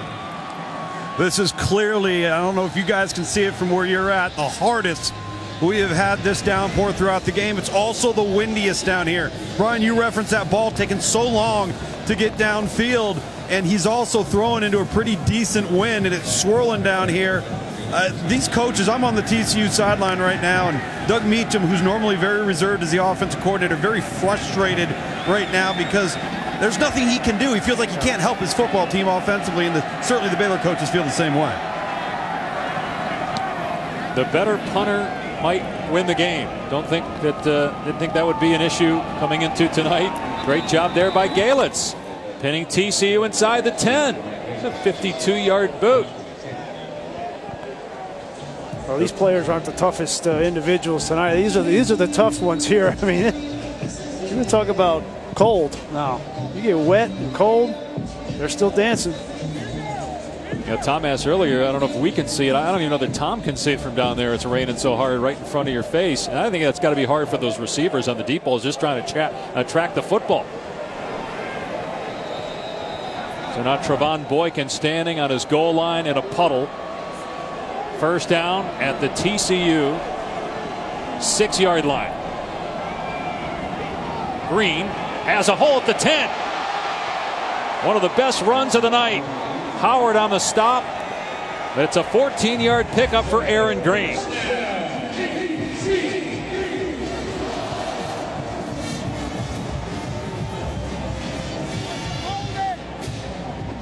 TCU at 9-2, trying to get its 10-win season in 15 years for Gary Patterson as they put Sean Nixon in as the Wildcat quarterback. He'll keep it and dragged down by Grant Campbell after a gain of 3 as TCU just tries to change it up there. Yeah, I like it. I like it. They're going to do it again. Trevon Boykin is in the bunch down here, bunch set, and Nixon. Is this because Boykin's having trouble running? This is because he can't bring that element from the quarterback position to run the ball. So you get Wildcat, and at least you get the numbers right. Nixon will keep it, and he gets squashed by Blanchard and Palmer for no gain. Yeah, that's exactly the change-up, Brian, because right now Baylor doesn't have the bodies in the box to account for the quarterback as a runner, so it gives you extra half a man. Now we got Boykin coming back in here. The other thing, too, rarely are you going to see in these conditions the quarterback or the Wildcat actually pull the ball because mesh points are very, very difficult in wet conditions. And Boykin's in there, Tom, for a passing situation here in 3rd and 6. They're 1 of 11 on 3rd down in this game. 0 for 4 this half. And Boykin throwing a jump ball, and it's almost intercepted. Xavier Howard had picked one off earlier, went up for it. Colby Listenby, the receiver, was basically playing the role of a defender there. 4th down. Now, this is the 4th or 5th time we've seen this throw down the sideline to Colby Listenby. I'm surprised that Sonny Cumbie, coaches the quarterbacks, hasn't come up with a strategy to get somebody down the middle of the field. They've thrown so many balls to the outside, and the safeties are going that direction. If they went up the middle, they'd be open. That punt may have been blocked.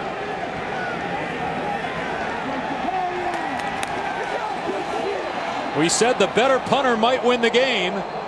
And Ethan Perry, it was hard to tell if that one got blocked or it was just a bad kick. I think Terrence Williams blocked it. Number 22 came right up the middle. The backup running back gets a hand on it. Yeah, it looked like maybe a finger. So that will give Baylor the ball at the 35-yard line. Great job by Williams. Yeah, he definitely got it. He doesn't get a whole lot of looks at the running back position, but on special teams, it's going to be the special teams are going to win this game for somebody. That was a great play going away from it that time. And he still got a hand on it. So now Baylor with an opportunity, 1 minute to go in the 3rd. Still tied at 14. Ball on the 35-yard line. Shock Linwood. He gets shocked. Big hit at the point of attack by Ty Summers again. Traven Howard actually on the tackle. Yeah, I mean, Traven Howard at 190 pounds, converted safety. Take a look at that. He has stepped up for TCU and Gary Patterson on defense and been a physical presence at Mike linebacker. He doesn't look like a linebacker. It's like a safety, physical hit. Off play action. Johnson looking deep. Going to take a shot into the end zone. Overthrew Katie Cannon. Cannon arguing that Derek Kindred interfered with him or held him, and that's why Cannon couldn't release. It's third down and 10. I think the one thing that Chris Johnson, the adjustment he can make is not throw the perfect pass, but just give your receivers a chance. If that ball is thrown short, at least give Cannon a chance to fight back to the football, maybe make a play or get a PI call. Third and 10. Baylor 2 of 13. They're going to run Chafin on third and long, and he's got the first down. Great job to pick up the first down, get a few extra yards to the 20-yard line. Yeah, and this is a great adjustment from Kendall Briles. The first counter that we've seen all inside run. This time you run counter, and I love it because it forces the defense to react. And when they go to plant and switch directions, they're losing their footing. That's why he got the first down. Johnson caping, and he gets swallowed by Davion Pearson in the backfield. A loss of 4 on the play. Pearson, who missed the first 3 games of the season with injury. He's been outstanding since coming back, the senior from Oklahoma City. Got a handful of tackles, including that one for a loss. As we played 3 quarters here in Fort Worth. We're still tied at 14. Neither team has scored on offense since the midway point of the first quarter. We go to the fourth, all even.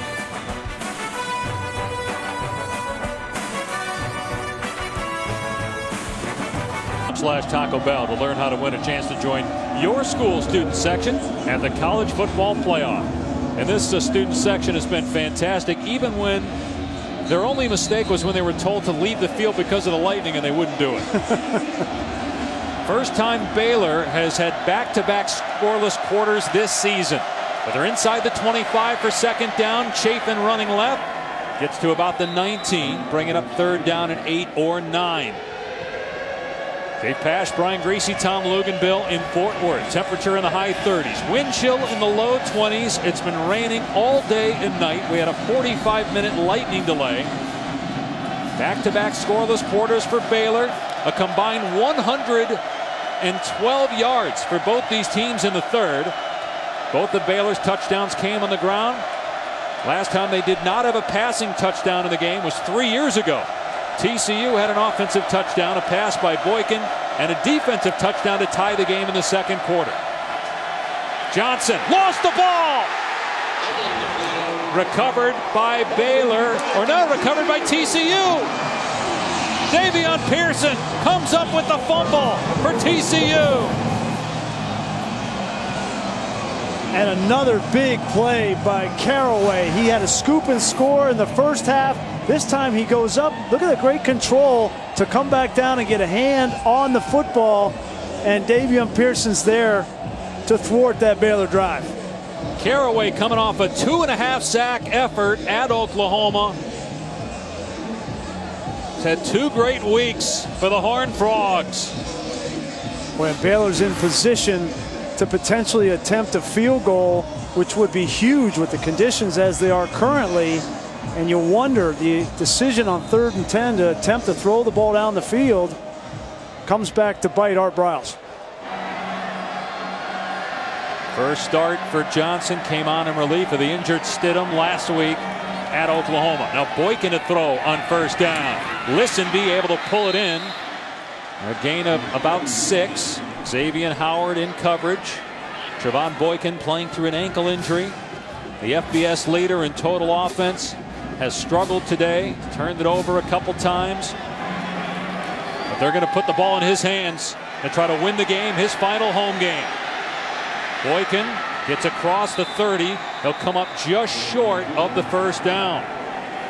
But man, when's the last time we've had a 3rd and 1 or 2 for either team in this game? It's mostly 3rd and 6 plus. You got to give Trevon Boykin credit. I mean, you see that his legacy is cemented here at TCU as one of the all-time greats to ever play for the Horned Frogs. And this final quarter in a rivalry game, no matter how ugly it's been, if you would have told Trevon Boykin at the start of this game he'd have a tie ball game with a chance to win it in the 4th quarter in his last game in Amon Carter, he would have taken that any day. They got Sean Nixon at quarterback here as Boykin motions out, and penalty marker down. They did not get the playoff in time. So they try to get cute there by motioning Boykin and having Nixon take the direct snap, and it costs them. Well, that's what Doug Meacham, when you put a wide receiver at quarterback, he's not looking at the play clock. I can guarantee you that. So 3rd and 7, and Boykin back in at quarterback. Boykin a finalist for the Davey O'Brien Award. O'Brien, a former TCU great, goes to the top quarterback in college football. 3rd and 7. Can Boykin make a play? And that pass high and incomplete. Tried to hit Listenby. It was short of the sticks anyway. 4th down, another punt.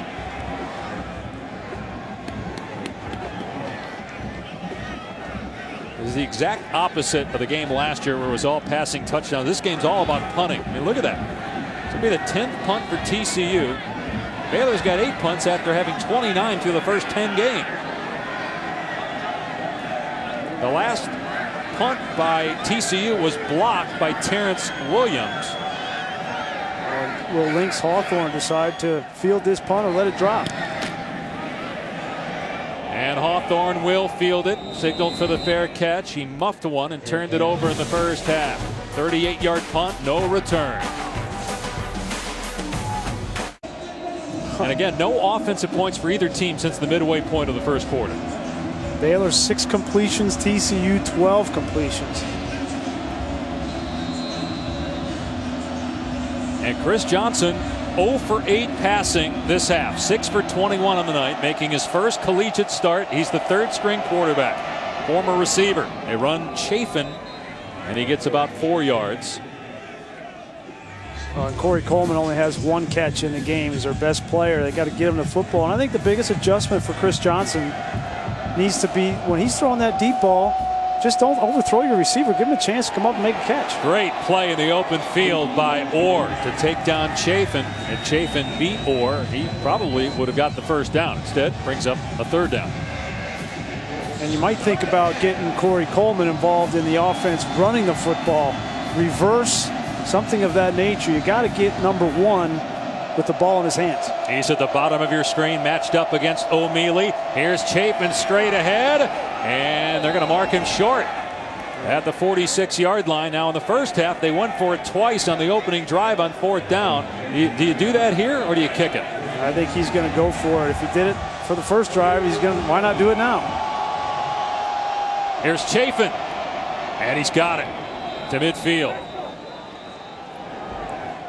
I think Kendall Briles, the offensive coordinator there, found last drive they got down into the red zone and they turned the football over, but they found something working in the running game with Chafin and with Jefferson, and I think he likes his chances to seize momentum in this football game here on this offensive possession. Fresh set of downs at midfield and a downpour. Jefferson between the tackles gets another 4 or 5. Wrestle to the ground by Bradley and Pearson. Baylor is in TCU territory again. They turned it over the last time. They actually got into the red zone before Chris Johnson fumbled it away for the 2nd time. He's also thrown 2 picks in the game. Here's Jefferson, and he gets nothing. Drop for a loss. Pearson and Caraway both back there for the Horned Frogs. It's 3rd down. And 3rd down has been where this TCU defense has really excelled, not only in this game, but all season long. They are 6th in the country on 3rd down defense, giving up only 28% conversion. Johnson gets hit and overthrows the intended target, incomplete. He was trying to hit Feuerbacher. It's 4th down and Baylor will punt. Terrell Lathan gets the hit, and he goes right around Spencer Drango, number 58, one of the best tackles in all of college football, and that affected the throw by Johnson. It's been Caraway, it's been Grodnax, Davion Pearson. You got to give credit to this defensive line for TCU. They have affected this game in a multitude of ways. Much easier for the defense, right, when you have this bad footing and weather? Well, not necessarily. It's not easy to rush the passer when you can't get your own footing. Galitz catches it, gets rid of it, and that's a great bounce inside the 10.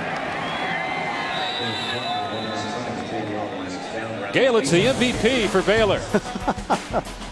Oklahoma State tomorrow night on ABC. Then the Sooners win the Big 12. But if they lose, it opens the door for both Oklahoma State and Baylor. For the Bears, they have to win tonight, beat Texas and Waco next week, and then, as mentioned, hope that Oklahoma loses tomorrow night. And Baylor still in the conversation for the college football playoff if they can win this game. Tied with TCU at 14. 10 minutes to go in the fourth quarter. And the Horned Frogs are backed up again. First down from their 7-yard line.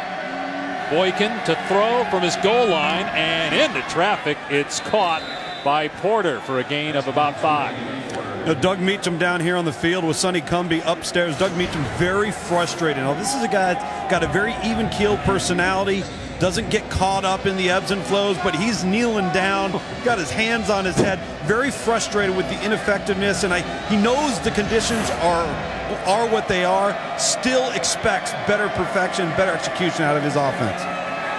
Yeah, this is a nightmare for play calling, and this doesn't matter what you dial up. As you see there, I mean, Green makes a move and then he just slips because of the turf and picks up maybe a yard or two. Another third down here. You know, the one guy that has at least been consistent catching the football has been Emmanuel Porter. And you just saw he caught another one on the last play. Get him the football. He's proven that he can catch the ball in this condition. Again, no Josh Dotson. He's out for the season. He's the #1 receiver in the country in terms of yards per game. Well, Porter has stepped up in his absence. Here's 3rd and 3. Boykin out of the backfield. The pass was behind Hicks. Incomplete. Another punt coming for TCU with 9:03 to go. I think Hicks turned the wrong way here. Trevon Boykin was expecting him to look over his upfield shoulder, and he turned the other way. See, he looked like he was going upfield, and Trevon Boykin expected him to go, go towards the sticks, and Trump throwing the football. Miscommunication. They had him open for a first down. Ethan Perry to punt. Bryson Burtnett is the long snapper, and there was movement by TCU, which means they're going to punt from their end zone. False start. Offense, number 17. 5-yard penalty, 4th down. Keep in mind, too, that Burtnett, the long snapper, the first time doing it. He was the short snapper. Now he's going to handle both duties with Matt Boggs out for the year. We've talked about the long snappers tonight more than I think in any game this year. But in these conditions, with your punt backed up. He's been great. That one on the money to Perry. And this is a liner. Takes a TCU bounce, but then the ground slows it down. It'll be Baylor ball on its side of the 50-yard line after a 41-yard punt. Still tied at 14. Worry behind. It has been pouring down rain all day and night here in the Dallas-Fort Worth area. No offensive touchdown since the midway point of the first quarter. Johnson going to look for one here. Airing it out into traffic. Broken up. Incomplete. Intended for Cannon. Julius Lewis in coverage for TCU. How about that decision? Well, he had KD Cannon breaking open downfield. It's just he couldn't get anything on that ball. It slipped out of his hands. Comes up way short. Cannon holding his right hand. But Brian, how about they're running the ball so well, though? How about just keep pounding it? Well, they're running the ball so well, they've got 0 points out of it. You know, you figure that you throw the ball down the field and give some of your best players a chance. Seems like they get away from it, though. Good job again by Summers. Drilling Chafin, a gain of maybe 2 yards. It'll be 3rd and long here for Baylor. First 2 drives look easy for the Bears, but over their last 14 drives, only 128 yards and obviously no points. A big reason why they don't just run the football, Dave, is when you run the football like that, it's going to take you 8 or 10 plays to get down the field. And right now, they can't do that consistently enough without mistakes or turning the football over to get it in the end zone. So that's why they're throwing the ball down the field, trying to get a big play. Chris Johnson making his first start at quarterback. Injuries to Seth Russell and Jarrett Stidham. Johnson is 6 of 23 passing for 58 yards. Run play on 3rd and long, and Pearson slams Chafin down to the 45. 4th and 5, and Baylor's going to punt it away. The only good thing for these offensive coordinators is if you do go 3 and out, you know, the likelihood is the other team's going to go 3 and out. You're going to get it right back. Play field position. I mean, how many times Baylor 4th and 5 at the opponent's 45? It's a gimme. They're going for it, but not in these conditions.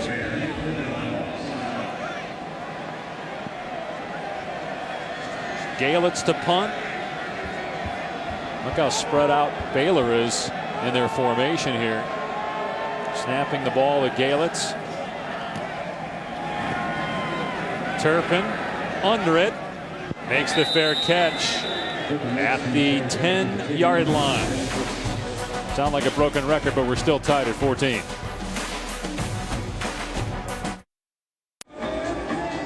College football presented by Kay Jewelers at noon Eastern on ABC. Tomorrow it's Ohio State and Michigan from the Big House. Then at 3:30 on ESPN, can Penn State upset Michigan State? If that were to happen, the Michigan-Ohio State winner would move on to the Big Ten championship game to play Iowa. The Hawkeyes, number 4 in the college football playoff, remain undefeated by winning in Lincoln against Nebraska today.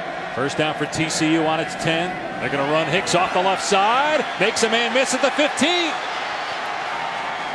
Hicks still going and finally steps out just past the 25-yard line. That's biggest run of the night for TCU, and Hicks gets a little bit of a seam. Nice kick out block. Good job by Emmanuel Porter, the wide receiver, blocking Blanchard. Hicks running right this time. Past the 30 and then shoved to the ground by Billings at the 33. That last play was almost 20 yards, not quite. Look tonight, 20-plus yard plays, a total of 3. TCU at 76 and Baylor 65 coming in. Pitch to Hicks on 2nd and 4. Cuts it back, has the first down. Oakman trying to rip the ball out. Hicks down to the 39-yard line. We've seen a couple of different change-ups from Doug Meacham. We saw Wildcat a couple drives ago. This drive, the pace seems a little bit quicker, and clearly they're trying to get the ball with their backs on the perimeter. They're done trying to block big number 75 Billings inside, and they're trying to attack the perimeter of this Baylor defense. Nearing 6 minutes to go in the 4th.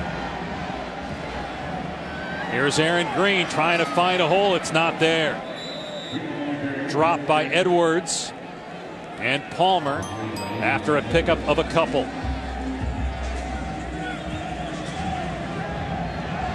The last score came in the 2nd quarter, a defensive touchdown, a fumble recovery by Josh Carraway. Penalty marker down. Here's Green out to the 48-yard line for 6 yards. See what the flag is about.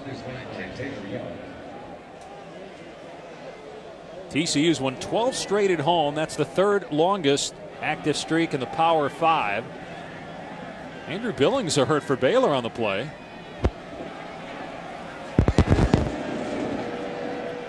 Formation foul on TCU, 5 yards, but Billings hobbling for Baylor. He's their best defensive player. And you saw his sub came in and he said, "No, man, I'm good." That's a warrior right there, 75.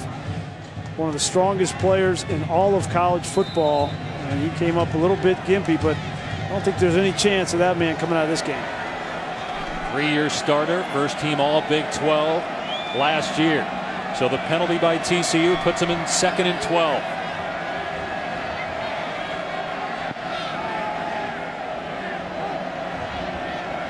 And Boykin to throw. Has time. And lobs it downfield. It's nearly intercepted. Off the fingertips of Tayon Sells. Dominic Merca, the tight end, was the intended receiver. 3rd down and 12. And I think that not only the elements affect Boykin, but also his ankle. Look at his feet. He's just not able to step into any of these throws, Dave. And that one kind of floated out of his hands. I don't think it was that the ball was wet. I just think he's really struggling to transfer that weight on that right ankle. Was hurt against Kansas, did not play last week in their loss at Oklahoma. So it's 3rd down and 12. Devontae Turpin running out of the field late there for the Horned Frogs. The play clock is at 2. 3-man rush. Boykin stepping up and running. Boykin to the outside, gets a block and has to step out well short of the first down. 4th down at about 4. TCU will punt it away. Nearing 5 minutes to go. Remember last year, it was 61-58 in Waco. And the way this game started here at Amon G. Carter Stadium, 14-7, 7 minutes in with Baylor on top. We thought we might be headed that way again. No offensive touchdowns since, as Baylor looks to keep its hopes alive of a Big 12 title and a college football playoff spot. As the ball was fumbled, and then Oakman almost took down the punter. Perry back at the 30-yard line did a good job to get rid of the punt before he was drilled by Oakman. Dave, that ball went right through Ethan Perry's hands. It was a good snap. It just went between his hands. Take a look. It's an 8-yard punt. We've talked about it all game. And Perry's the first punter to. That's live because the ball hit the ground. Yeah, it's a good point. The ball hits the ground, so there is no roughing the punter in that situation. He did a good job to get rid of that thing. Had one blocked earlier. We saw Galitz of Baylor drop a snap as well. So, Baylor ball near midfield. 15 consecutive drives without points for the Bears. That's the longest single game streak under Art Briles in his 8 years at Baylor. And now Chris Johnson, sophomore from Bryan, Texas, another opportunity to try to get the Bears the lead back in the final 5 minutes of regulation. And the ball's on the ground, a fumble, and TCU has it. Chafin puts it on the ground. Derek Kindred with the recovery.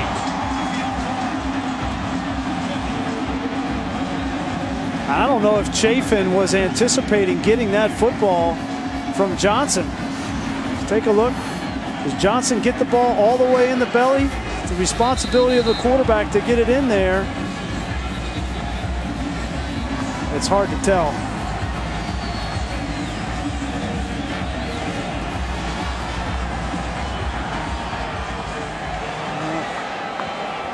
It's tough.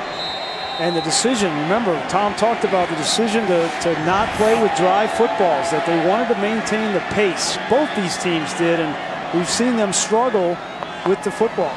Here's Hicks off the right edge. Across midfield into Baylor territory, out of bounds just short of the first down marker. So a gain of close to 9 for Hicks. That's the 5th turnover by Baylor. Johnson and Chafin couldn't get the exchange. Hard to tell, but it did look on the replay like Chafin did not fully have it. Here's Hicks, or make that Boykin off the fake, trying to get the first down, and he stepped out after he got the first to the 44-yard line. This was moments ago, and Chafin saying that that's on you, the quarterback, Chris Johnson. Yeah, well, it's on both of them. It's not on one guy. They have to make each other right. And, you know, again, we've said it 10 times in this game. It's the little things that you have to focus on and overemphasize, and ball handling in these elements is one of them. From the 44 of Baylor, another run. Here's Hicks. No running room. Upended at the 45, a loss on the play. Pat Levels. Check that Tayon Sells with the hit. And so it'll be 2nd down and 11. If you're Phil Bennett now, the defensive coordinator for Baylor, you don't have any concern about Trevon Boykin throwing the ball down the field. They've stopped attempting to throw the ball down the field. Listenby has been absent. Porter hasn't been targeted down the field. So he's just attacking this run game with 7, 8, 9 guys at times in the box. Approaching 3.5 minutes to go in regulation. Hicks trying to find a hole. Stood up at the 44-yard line. Taylor Young in there for the Bears. It brings up 3rd and long. Neither team has attempted a field goal. Should either squad be put in that situation, whether in regulation or in overtime. Yeah, well, it will happen in overtime. The better kicker is TCU's Jaden Obercrom. He is the career leader in Big 12 history in made field goals, tied for first with Oklahoma's Michael Honeycutt. Yeah, well, how do those guys feel? They haven't attempted one kick all game. You think they're nice and warm and toasty over there on the sideline? Here's 3rd and long. Boykin in trouble. They're trying to set the screen up. Hicks with the catch and a great play at the 45 by Edwards. In the open field, Avion Edwards takes down Hicks. It's 4th down and 10. And TCU is going to try to pin Baylor deep. Now remember, the last snap to Ethan Perry, he put on the ground. But Baylor gave it right back with a fumble.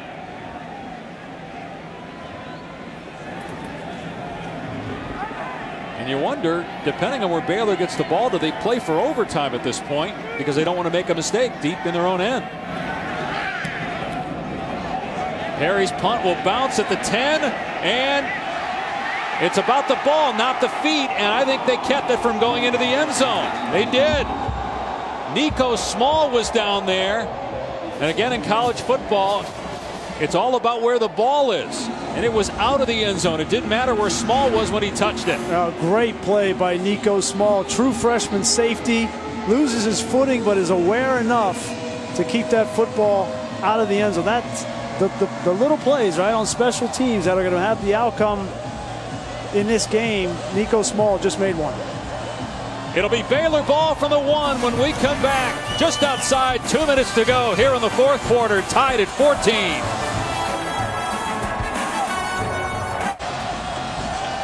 We're tied at 14 with 2:10 on the clock. Baylor with the ball at its 1-yard line. And remember, a safety probably wins the game for TCU. It's interesting with Tris Johnson making his first collegiate start and all the problems handling the football. He's lined up in shotgun. They hand it off, and out of the end zone is Chafin. He gets to about the 4. Well, you talk about a safety day, but let's just say Baylor isn't able to get out from their own area here and is forced to punt. If you're TCU, you bring all 11 and say, if we rough them, we rough them. I mean, this is an opportunity right here just because of field position to sell out. That's a good point, Lugs. And if they're able to stop them on 2nd and 3rd down, they're going to think about calling a timeout to make sure that they have to attempt that punt. Snap to Johnson. He'll hand it off. Chafin out to about the 8-yard line. So 3rd down coming up, 3rd and about 3, and TCU will call a timeout. That will leave the Horned Frogs with 2. I like that timeout there because Gary Patterson knows even if so they don't get a first down, at least they now have an opportunity, even if they don't block the punt, that they could get in field goal range to attempt a game-winning field goal. And again, they've got the better of the 2 kickers. It was Chris Callahan for Baylor that won the game 61-58 last year. That was a short field goal. Oberchrome, one of the best kickers in the history of the Big 12. He's got a very strong leg, would be able to handle these conditions, but every snap has been an adventure in this game. It had. I mean, it's been these 2 teams, we don't expect this kind of game from these 2 teams, but it's actually been really interesting to watch this game and how these coordinators have tried to adjust. Some of the things Doug Meacham has tried to employ. The patience of Kendall and Art Briles, knowing that their offense has been so explosive all year. This was never going to be a Picasso, right? But now it's about who has a little bit left in the tank, and that refusal to lose this football game is going to make a play, and it might be in overtime, but which team is going to make that play to win the game? Any chance Art Briles lets Chris Johnson throw the ball here on 3rd and 3? No. So is it a handoff? Is it a quarterback run with their 230-pound Q here? He's fumbled the ball a couple times, though. He'll hand it off to Chafin. Keeps the feet moving, holds onto the ball, and gets the first down. Wow. And that was big. It's not big because Baylor's going to go down the field on this drive and score. They still have a lot of field to go, but that's big, just getting out of the shadow of your own goalpost and not having to attempt that punt out of your end zone.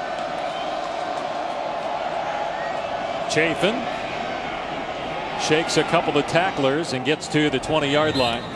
Clearly Baylor playing for overtime at this point. We're inside a minute remaining here in the 4th quarter. Again, neither team has scored since the first half, and neither team has scored on offense since the midway point of the 1st quarter. The last score was a Josh Caraway fumble recovery, returned 50 yards for a TD for TCU. These 2 teams are having too much fun out here to go, just 60 minutes. They want some extra time. We thought we might have overtime, but thought the score might be in the mid-50s when we got there here tonight. Chafin off the right side, crosses the 30, and dumped at the 34-yard line by Nick Orr. Clock stop as they reset the chains. Now that you have better field position, Baylor's going to call a timeout. Do you take a couple of shots down the field here? Why not? You know, some of those plays that were too risky to attempt, you know, when the game was still in the balance, maybe you attempt a reverse or something. Maybe get the ball in Corey Coleman's hands on a reverse or something like that and let him try to weave his way through, maybe make a play. What about a jump ball down the field, or is that too risky there? I mean, you assume even if you throw a pick down here, TCU hasn't been able to move the ball at all, so does it really hurt you? No, I think it's a smart play, you know, by Art Briles. Call this timeout. You never know with the field the way it is and defenders having to change direction. You get the ball in a really explosive player's hands like Coleman or Lee, Cannon, and they can make guys miss and maybe score. I kind of like the idea of taking a shot. Throw it up for grabs. If it gets picked off, TCU's got the ball at its 30-yard line with 12 seconds left. If Baylor catches it, now you're in a position maybe to win the game with a field goal. Tight set here. That's Corey Coleman in the backfield. They're going to pitch it to Coleman, and he's taken down by Denzel Johnson for a loss. Let's see if TCU calls a timeout. Yep, 16 seconds left. Gary Patterson says, okay, if you're going to do that, I'm going to call my timeouts and I'm going to make you punt now that you're backed up 2nd and 16. Well, you only got one more timeout. I don't think we'll get to a punt. I think he's just hoping that there'll be a botched snap and another fumble. Baylor's turned it over 5 times in this game. We've seen a muffed punt, an interception. The quarterback, Johnson, has dropped the ball. There was a fumbled exchange between Johnson and Chafin, the running back, earlier in the quarter. 16 seconds remaining in regulation. One more timeout for TCU. So probably 2 more plays offensively for Baylor. Well, they did what you said, Grease. They gave the ball to Corey Coleman. But again, I think at this point, just throw the ball down the field. Take a couple of Hail Mary shots. Why not? Well, you got to be careful, too, because you're going to have a first-time starter in the pocket with the ball, waiting for those guys to get downfield, and he's already fumbled the ball twice in this game.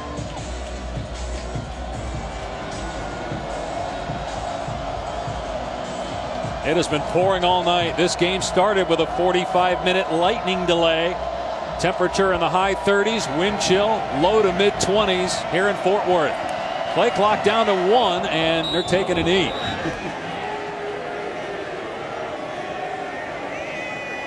And Gary Patterson not going to call his final timeout. They will reconvene on their respective sidelines and game plan for overtime. Now it's going to get exciting. One can only hope. Tied at 14, the end of regulation. Neither Baylor nor TCU scored in the second half. 3 of the 4 touchdowns came in the first 7.5 minutes of the opening quarter. Baylor made it look easy on the first 2 drives. A pair of rushing touchdowns by Devin Chafin. Trevon Boykin had a touchdown pass for TCU. And then this play, Johnson gets stripped. It's picked up by Josh Caraway. He returns it for a touchdown that tied the game in the second quarter at 14. And we're still there as we head to overtime.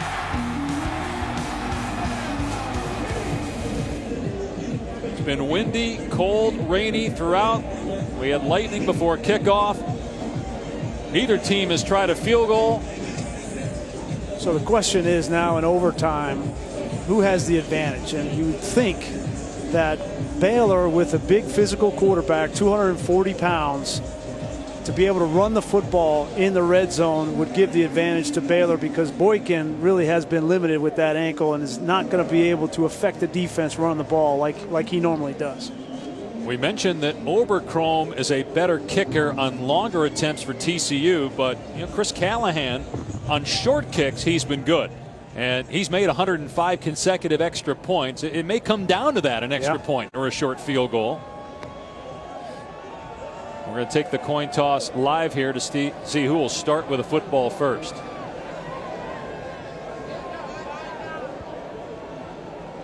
TCU playing with an injured quarterback in Trevon Boykin. Baylor with its third string quarterback in Chris Johnson.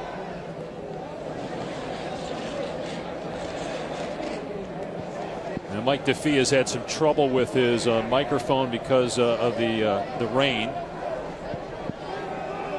He's explaining the overtime rules right now. Each team will get a possession. And we'll go ahead and break down the overtime rules for you here. TCU won the toss.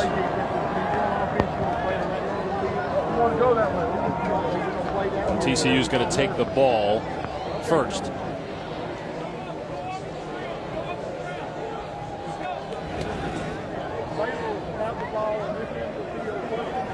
So we're going to play to our right. That's what I could gather from that. That TCU won the toss and elected to take the ball first. So each team gets one possession from the opponent's 25-yard line. There's no game clock or play clock. And once you get to the third overtime, and we might, you got to go for 2 if you score a touchdown. Just think about that. I don't know. I don't know that this overtime is going to take that long because these offenses have struggled so much in this game to get anything going that this might come down to 2 field goal attempts. We're told TCU elected to play defense. That's what they wanted to do. They won the toss, wanted to play defense first. So you know what you have to do when you get your shot in this first overtime, depending on what Baylor does offensively. Chris Johnson, the third string quarterback, making his first start, trying to keep Baylor's hopes alive of a Big 12 title and perhaps a spot in the college football playoff. They come in number 7 in the latest college football playoff rankings. The Bears need to win tonight, beat Texas next week, and have Oklahoma lose tomorrow at Oklahoma State. Chris Johnson has not completed a pass in the second half. It's going to be Devin Chafin and not Shock Linwood in there. Chafin's been the workhorse in this game, 22 carries. And Chafin goes down at the 21, picks up 4 yards. Kindred on the stop. Chafin slow to get up. Don't know if it's because Chafin has been getting the bulk of the work. They want to keep him going, or if it's because Shock Linwood is not 100%. He took a tough hit there. They got to get him out of the game. Took a hit on his head and came up a little bit woozy. I got to imagine Linwood's not 100%, or he'd be in right now. Jefferson in for 2nd down and 6. They'll keep it on the ground as the quarterback Johnson picks up the first down to the 14-yard line. The 235-pound sophomore moves this chains that time. And I think that's an advantage for Baylor. And you can't worry about him getting hurt now. No Shock Linwood, and now Chafin on the sideline. Jefferson is more of a speed back, which doesn't help you much in the red zone. From the 15-yard line, here's Chafin Jefferson rather. Down to the 10-yard line. Ty Summers made the stop. 2nd down coming up here in the first overtime in Fort Worth. 2nd and 6. Got big number 80. Laquan McGowan in at tight end. Feuerbacher's in the backfield to help block. Jefferson inside the 10. Stood up around the 9. Denzel Johnson was there for TCU. It's going to be 3rd down and about 4. Oh, enough. I'm Chris Johnson. I'm reminding Johnny Jefferson right next to me to protect the football. Get what you can on the ground, but protect the football. Talking about substitution on the sideline, and the play clock is winding down, under 13 seconds, and they still don't have a play call. Each team with a timeout here in overtime. Play clock down to 5, 3rd down and 4. Will they keep it on the ground? Yes, they will. Jefferson inside the 5 and down at the 1-yard line. It'll be 1st and goal from there for Baylor.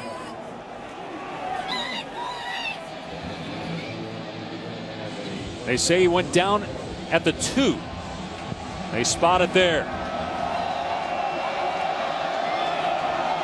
Jefferson slips. Mark him down at the 3-yard line, so he lost a yard of the play. 2nd and goal for the Bears. Boy, even if he didn't slip, he wasn't going to get much further because Caraway, 2 other TCU Horned Frogs coming free in the middle. And good news for Art Briles and Baylor that Devin Chafin back into the game. You need to give Jefferson a blow. If you're TCU, do you just sell out expecting run here? Absolutely. Make them throw the ball to beat you. You sell out, and you see there's O'Mealy and Julius Lewis are outside. Everybody else is in the box. Johnson keeping, and he's not going to get it. Dragged down for a loss of 1. Terrell Lathan made the tackle at the 4. It'll be 3rd and goal from there. Now what do you do if you're Baylor? Same thing. I'm selling out. No, what if you're Baylor? Are you going to throw the ball here into the end zone? Oh, well, I'm going to continue to run the ball, Dave. I'm going to continue to run the ball. I'm just not going to run it in the middle. Get on the edge. The zone read with Johnson has been the best play in overtime for them. See if they take a shot to throw the ball. They will. And here's the jump pass. It's caught. It's a touchdown. Devin Chafin pulls it in. They ran that earlier in the field of play, and it worked. And it works here on 3rd and goal to give Baylor the lead. They put pressure on Traven Howard, the Mike linebacker, making it look like Johnson's going to come right downhill, right at him, and they just slip Chafin right behind him for the touchdown. It's his 3rd score of the game. 2 on the ground. That one receiving. And now Callahan has made 105 consecutive point-after attempts, trying to give Baylor a 7-point lead. TCU will get a shot. That was a high snap. The extra point is good, though. 7-point lead for Baylor. So let's put you in Traven Howard's shoes here. Here he is right here. And the quarterback's going to act like he's coming right downhill. And then he just jumps up. It's that Tebow pass. And Chafin goes right behind him. And give credit to Chris Johnson. Been a struggle. 6 completions all game. None bigger than that one. And again, remember, with the injuries, if Baylor were to win out and Oklahoma were to lose and they're back in the college football playoff discussion, this is what happened with Ohio State last year when they got to their 3rd quarterback because of injuries. It'll certainly be a topic of discussion in that room with the College Football Playoff Selection Committee. Well, we still got some work to do here with TCU getting possession at the 25. Number 2 still has something to say about that. That's Trevon Boykin. It's been a struggle for him as well since that touchdown pass in the opening quarter. And Boykin going to keep. He has no running room. Taken down for a loss. Grant Campbell in the backfield. A 4-yard setback. What does Phil Bennett do? We talked a lot about Patterson. Phil Bennett a year ago in this game. It was a much different game, 61-58. But with the game on the line in the 4th quarter, Phil Bennett came after Trevon Boykin repeatedly. Will he do it here in the red zone in overtime? And he's without his top target. Josh Dotson out with a wrist injury.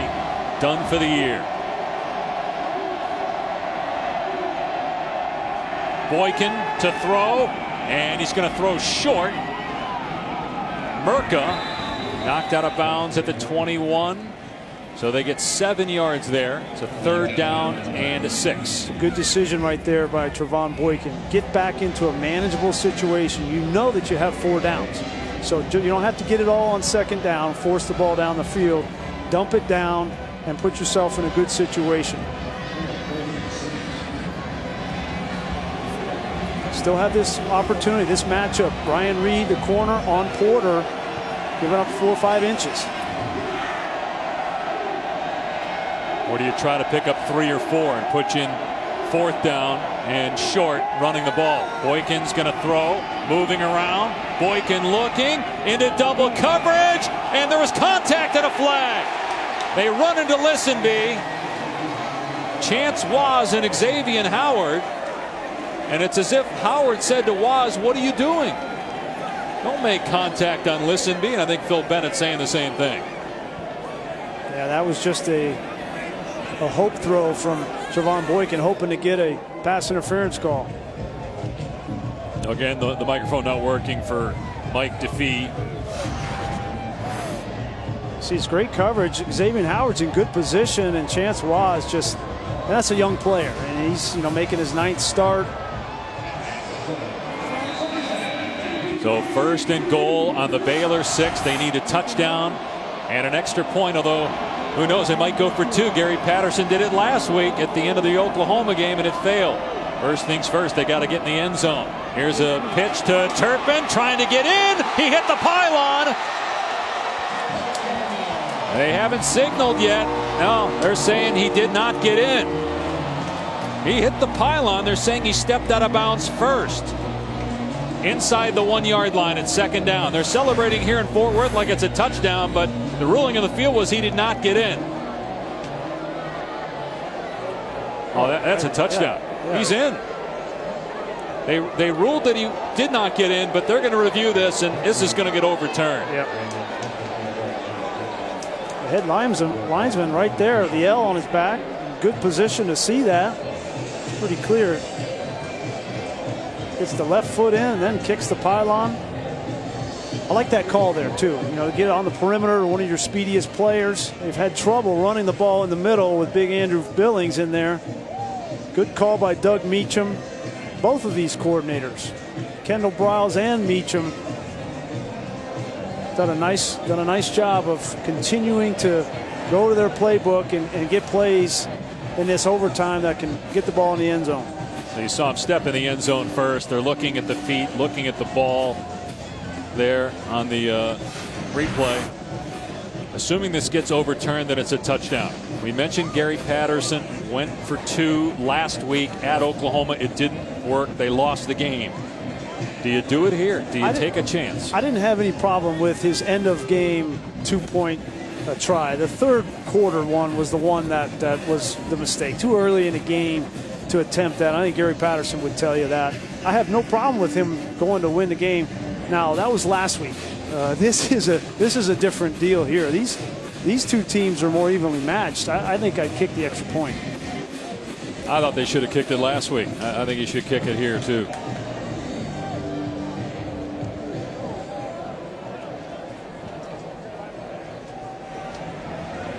Again, we can't hear it, but they're saying that he was actually short of the goal line. But we can't hear why. We're not getting the explanation, but they're saying that he was short of the goal line.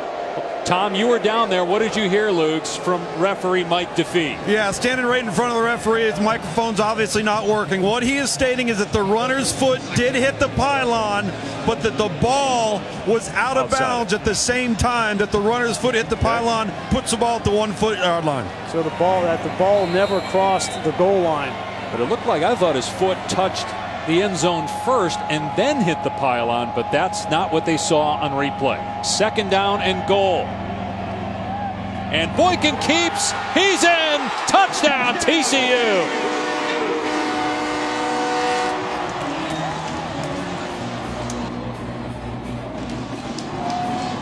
And they are not going to go for 2.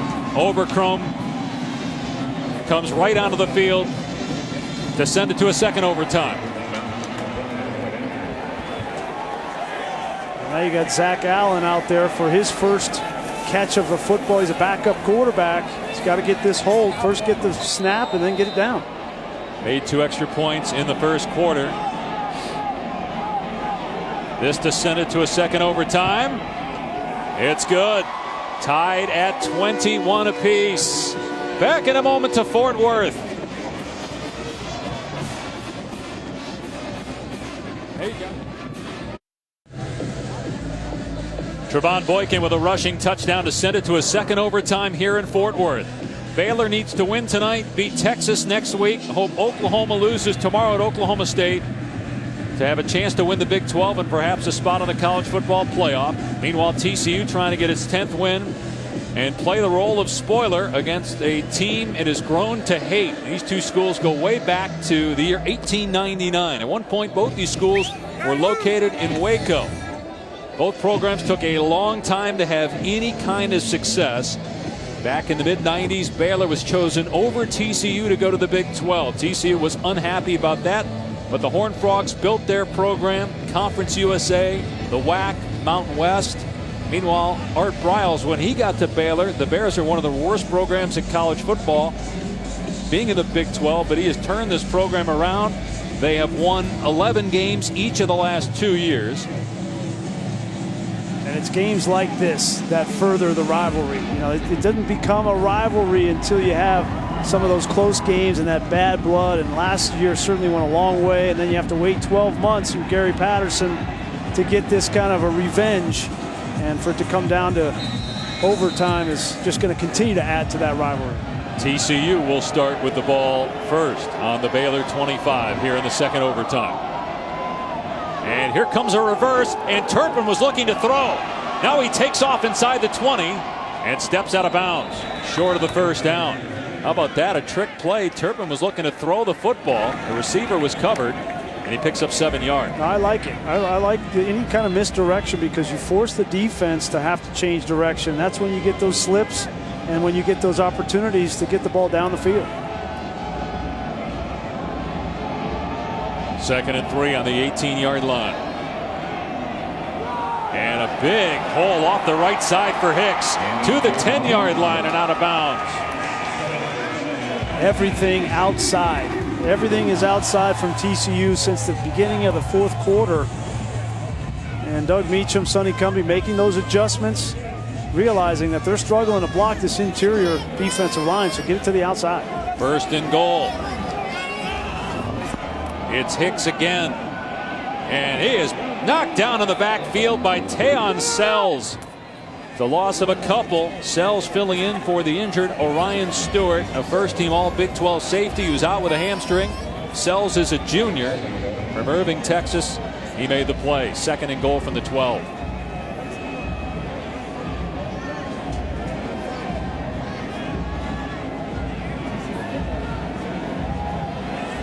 Trevon Boykin,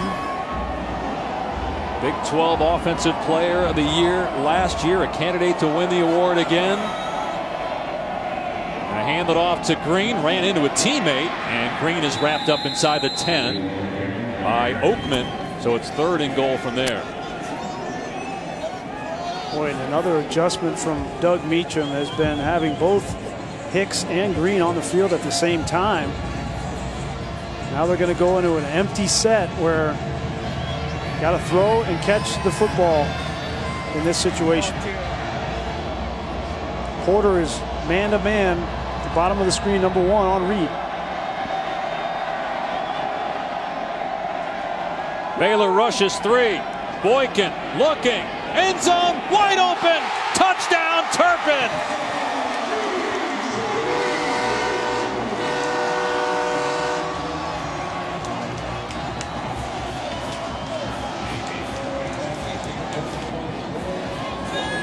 Baylor will still get an opportunity. TCU going for the kick here to make it a 7-point lead.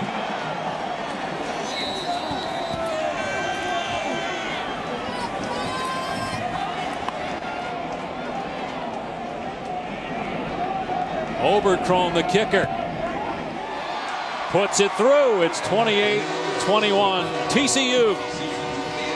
Devontae Turpin lined up in the slot. And when you rush 3 and give this much time, you're going to see Turpin's going to come up here, and then he works the back end line. But look at the time that Trevon Boykin has back here. There's too much time. Turpin was initially doubled and then just makes the inside move, and that's an easy touchdown for TCU.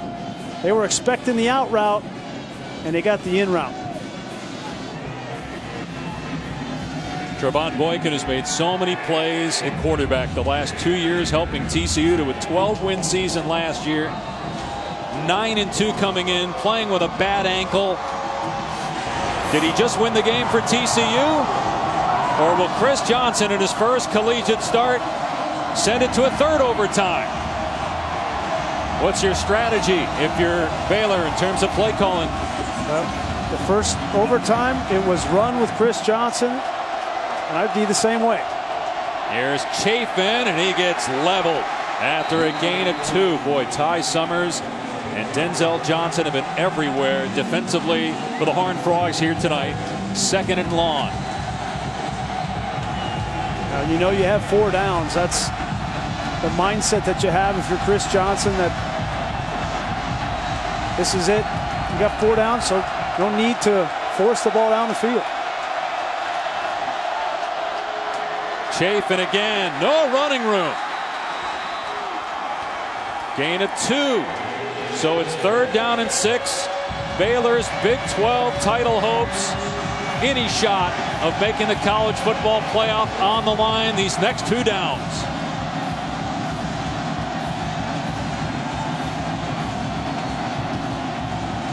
Chris Johnson moved from receiver to quarterback just a month ago because of an injury to starter Seth Russell. Then Jarrett Stidham, the backup, goes down last week. So it's on the shoulders of Johnson. Will they let him throw it here on 3rd and 6? He's going to keep it, and he is close to the 1st down. They're going to spot him just short. It'll be 4th and 1 at the 16 of TCU. And they're anticipate here that quarterback sneak. You put Laquan McGowan right there. There he is at 410 pounds to be running right behind that guy. And Johnson pushes forward. It's going to be close. That linesman's coming in, and he's short of the 1st down. Did Baylor call a timeout first? And the referee's mic is not working. We're going to see if we can read lips here. I think Baylor called a timeout. Yeah, prior to the snap. It was TCU that called. Oh, no, Baylor. Okay, he turned around. Baylor called the timeout there before the snap because I don't think he got it. Art Briles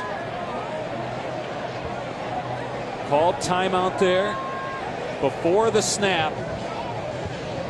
Would it have been a 1st down? I don't know. That would have been 50-50 whether he got that 1st down. It didn't look like he got to that line of scrimmage. It would all been about the ruling of the field. There was no way the replay was going to overturn. He had to get to the 15, and it didn't look like he got to the 15. So Art Briles, that's a good timeout there. I don't think he would have gotten it either. So 4th down, do you do the same thing? Wow. That's tough. You know, it's been the most success, and it hasn't been a whole lot of success on either side offensively, but the most success that Baylor has had has been in that zone read with Johnson and Chafin. And I think I might give Chafin an opportunity rather than trying that quarterback sneak again, because they've had trouble moving Davion Pearson, Bradley out of that middle.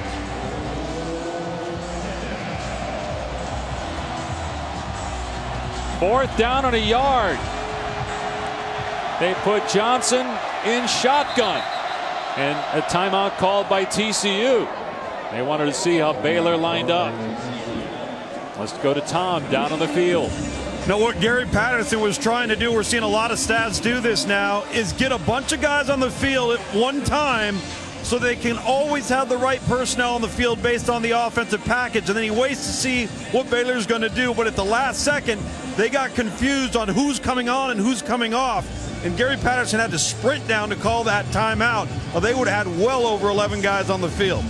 I think Gary Patterson was probably anticipating another quarterback sneak, and he saw Johnson come out in the shotgun with Chafin next to him and wanted to get a different play call. Well, this one has been epic for very different reasons from last year's 61-58 shootout in Waco. This game has been played in a downpour throughout. Neither team scored an offensive touchdown from the middle of the first quarter until the first overtime. And now Baylor needing a touchdown to send it to a third overtime, faced with a 4th down and 1 at the 16-yard line. Now they're going to come back in a set that looks like they might go for a quarterback sneak. Johnson, the quarterback, is 235 pounds. He's going to hand it off to Chafin. He's taken down for a loss. TCU wins. Baylor's hopes of a Big 12 title and a shot in the college football playoff gone.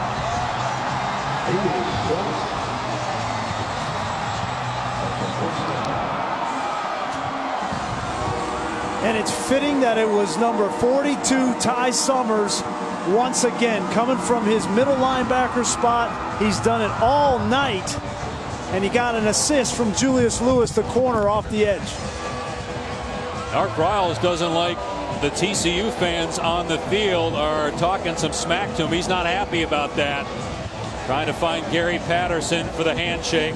They did look at it and confirm what we saw on the field. He was short. The game is over. TCU wins it in double overtime, 28-21. And everything TCU has been through this season, the 2 losses to Oklahoma and Oklahoma State, the Oklahoma decision to go for 2 at the end. 20 starters have been injured on this team, and they've missed 103 games.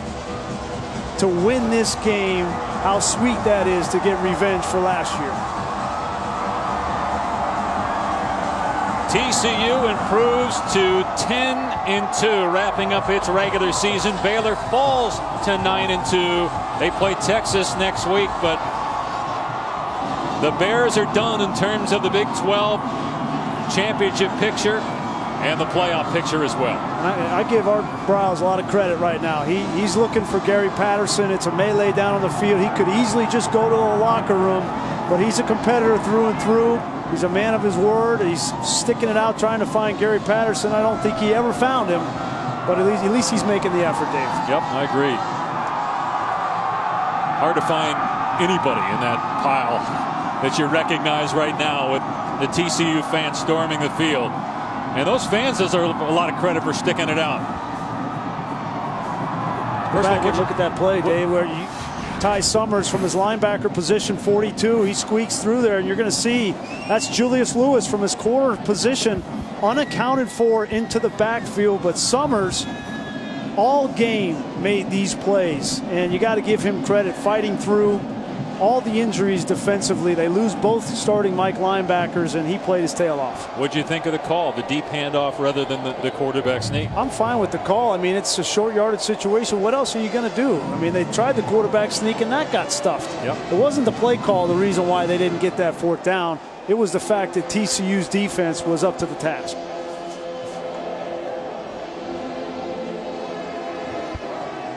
Gary Patterson so proud of his defense. They have lost just about all of their starters from last year's team due to graduation or injury.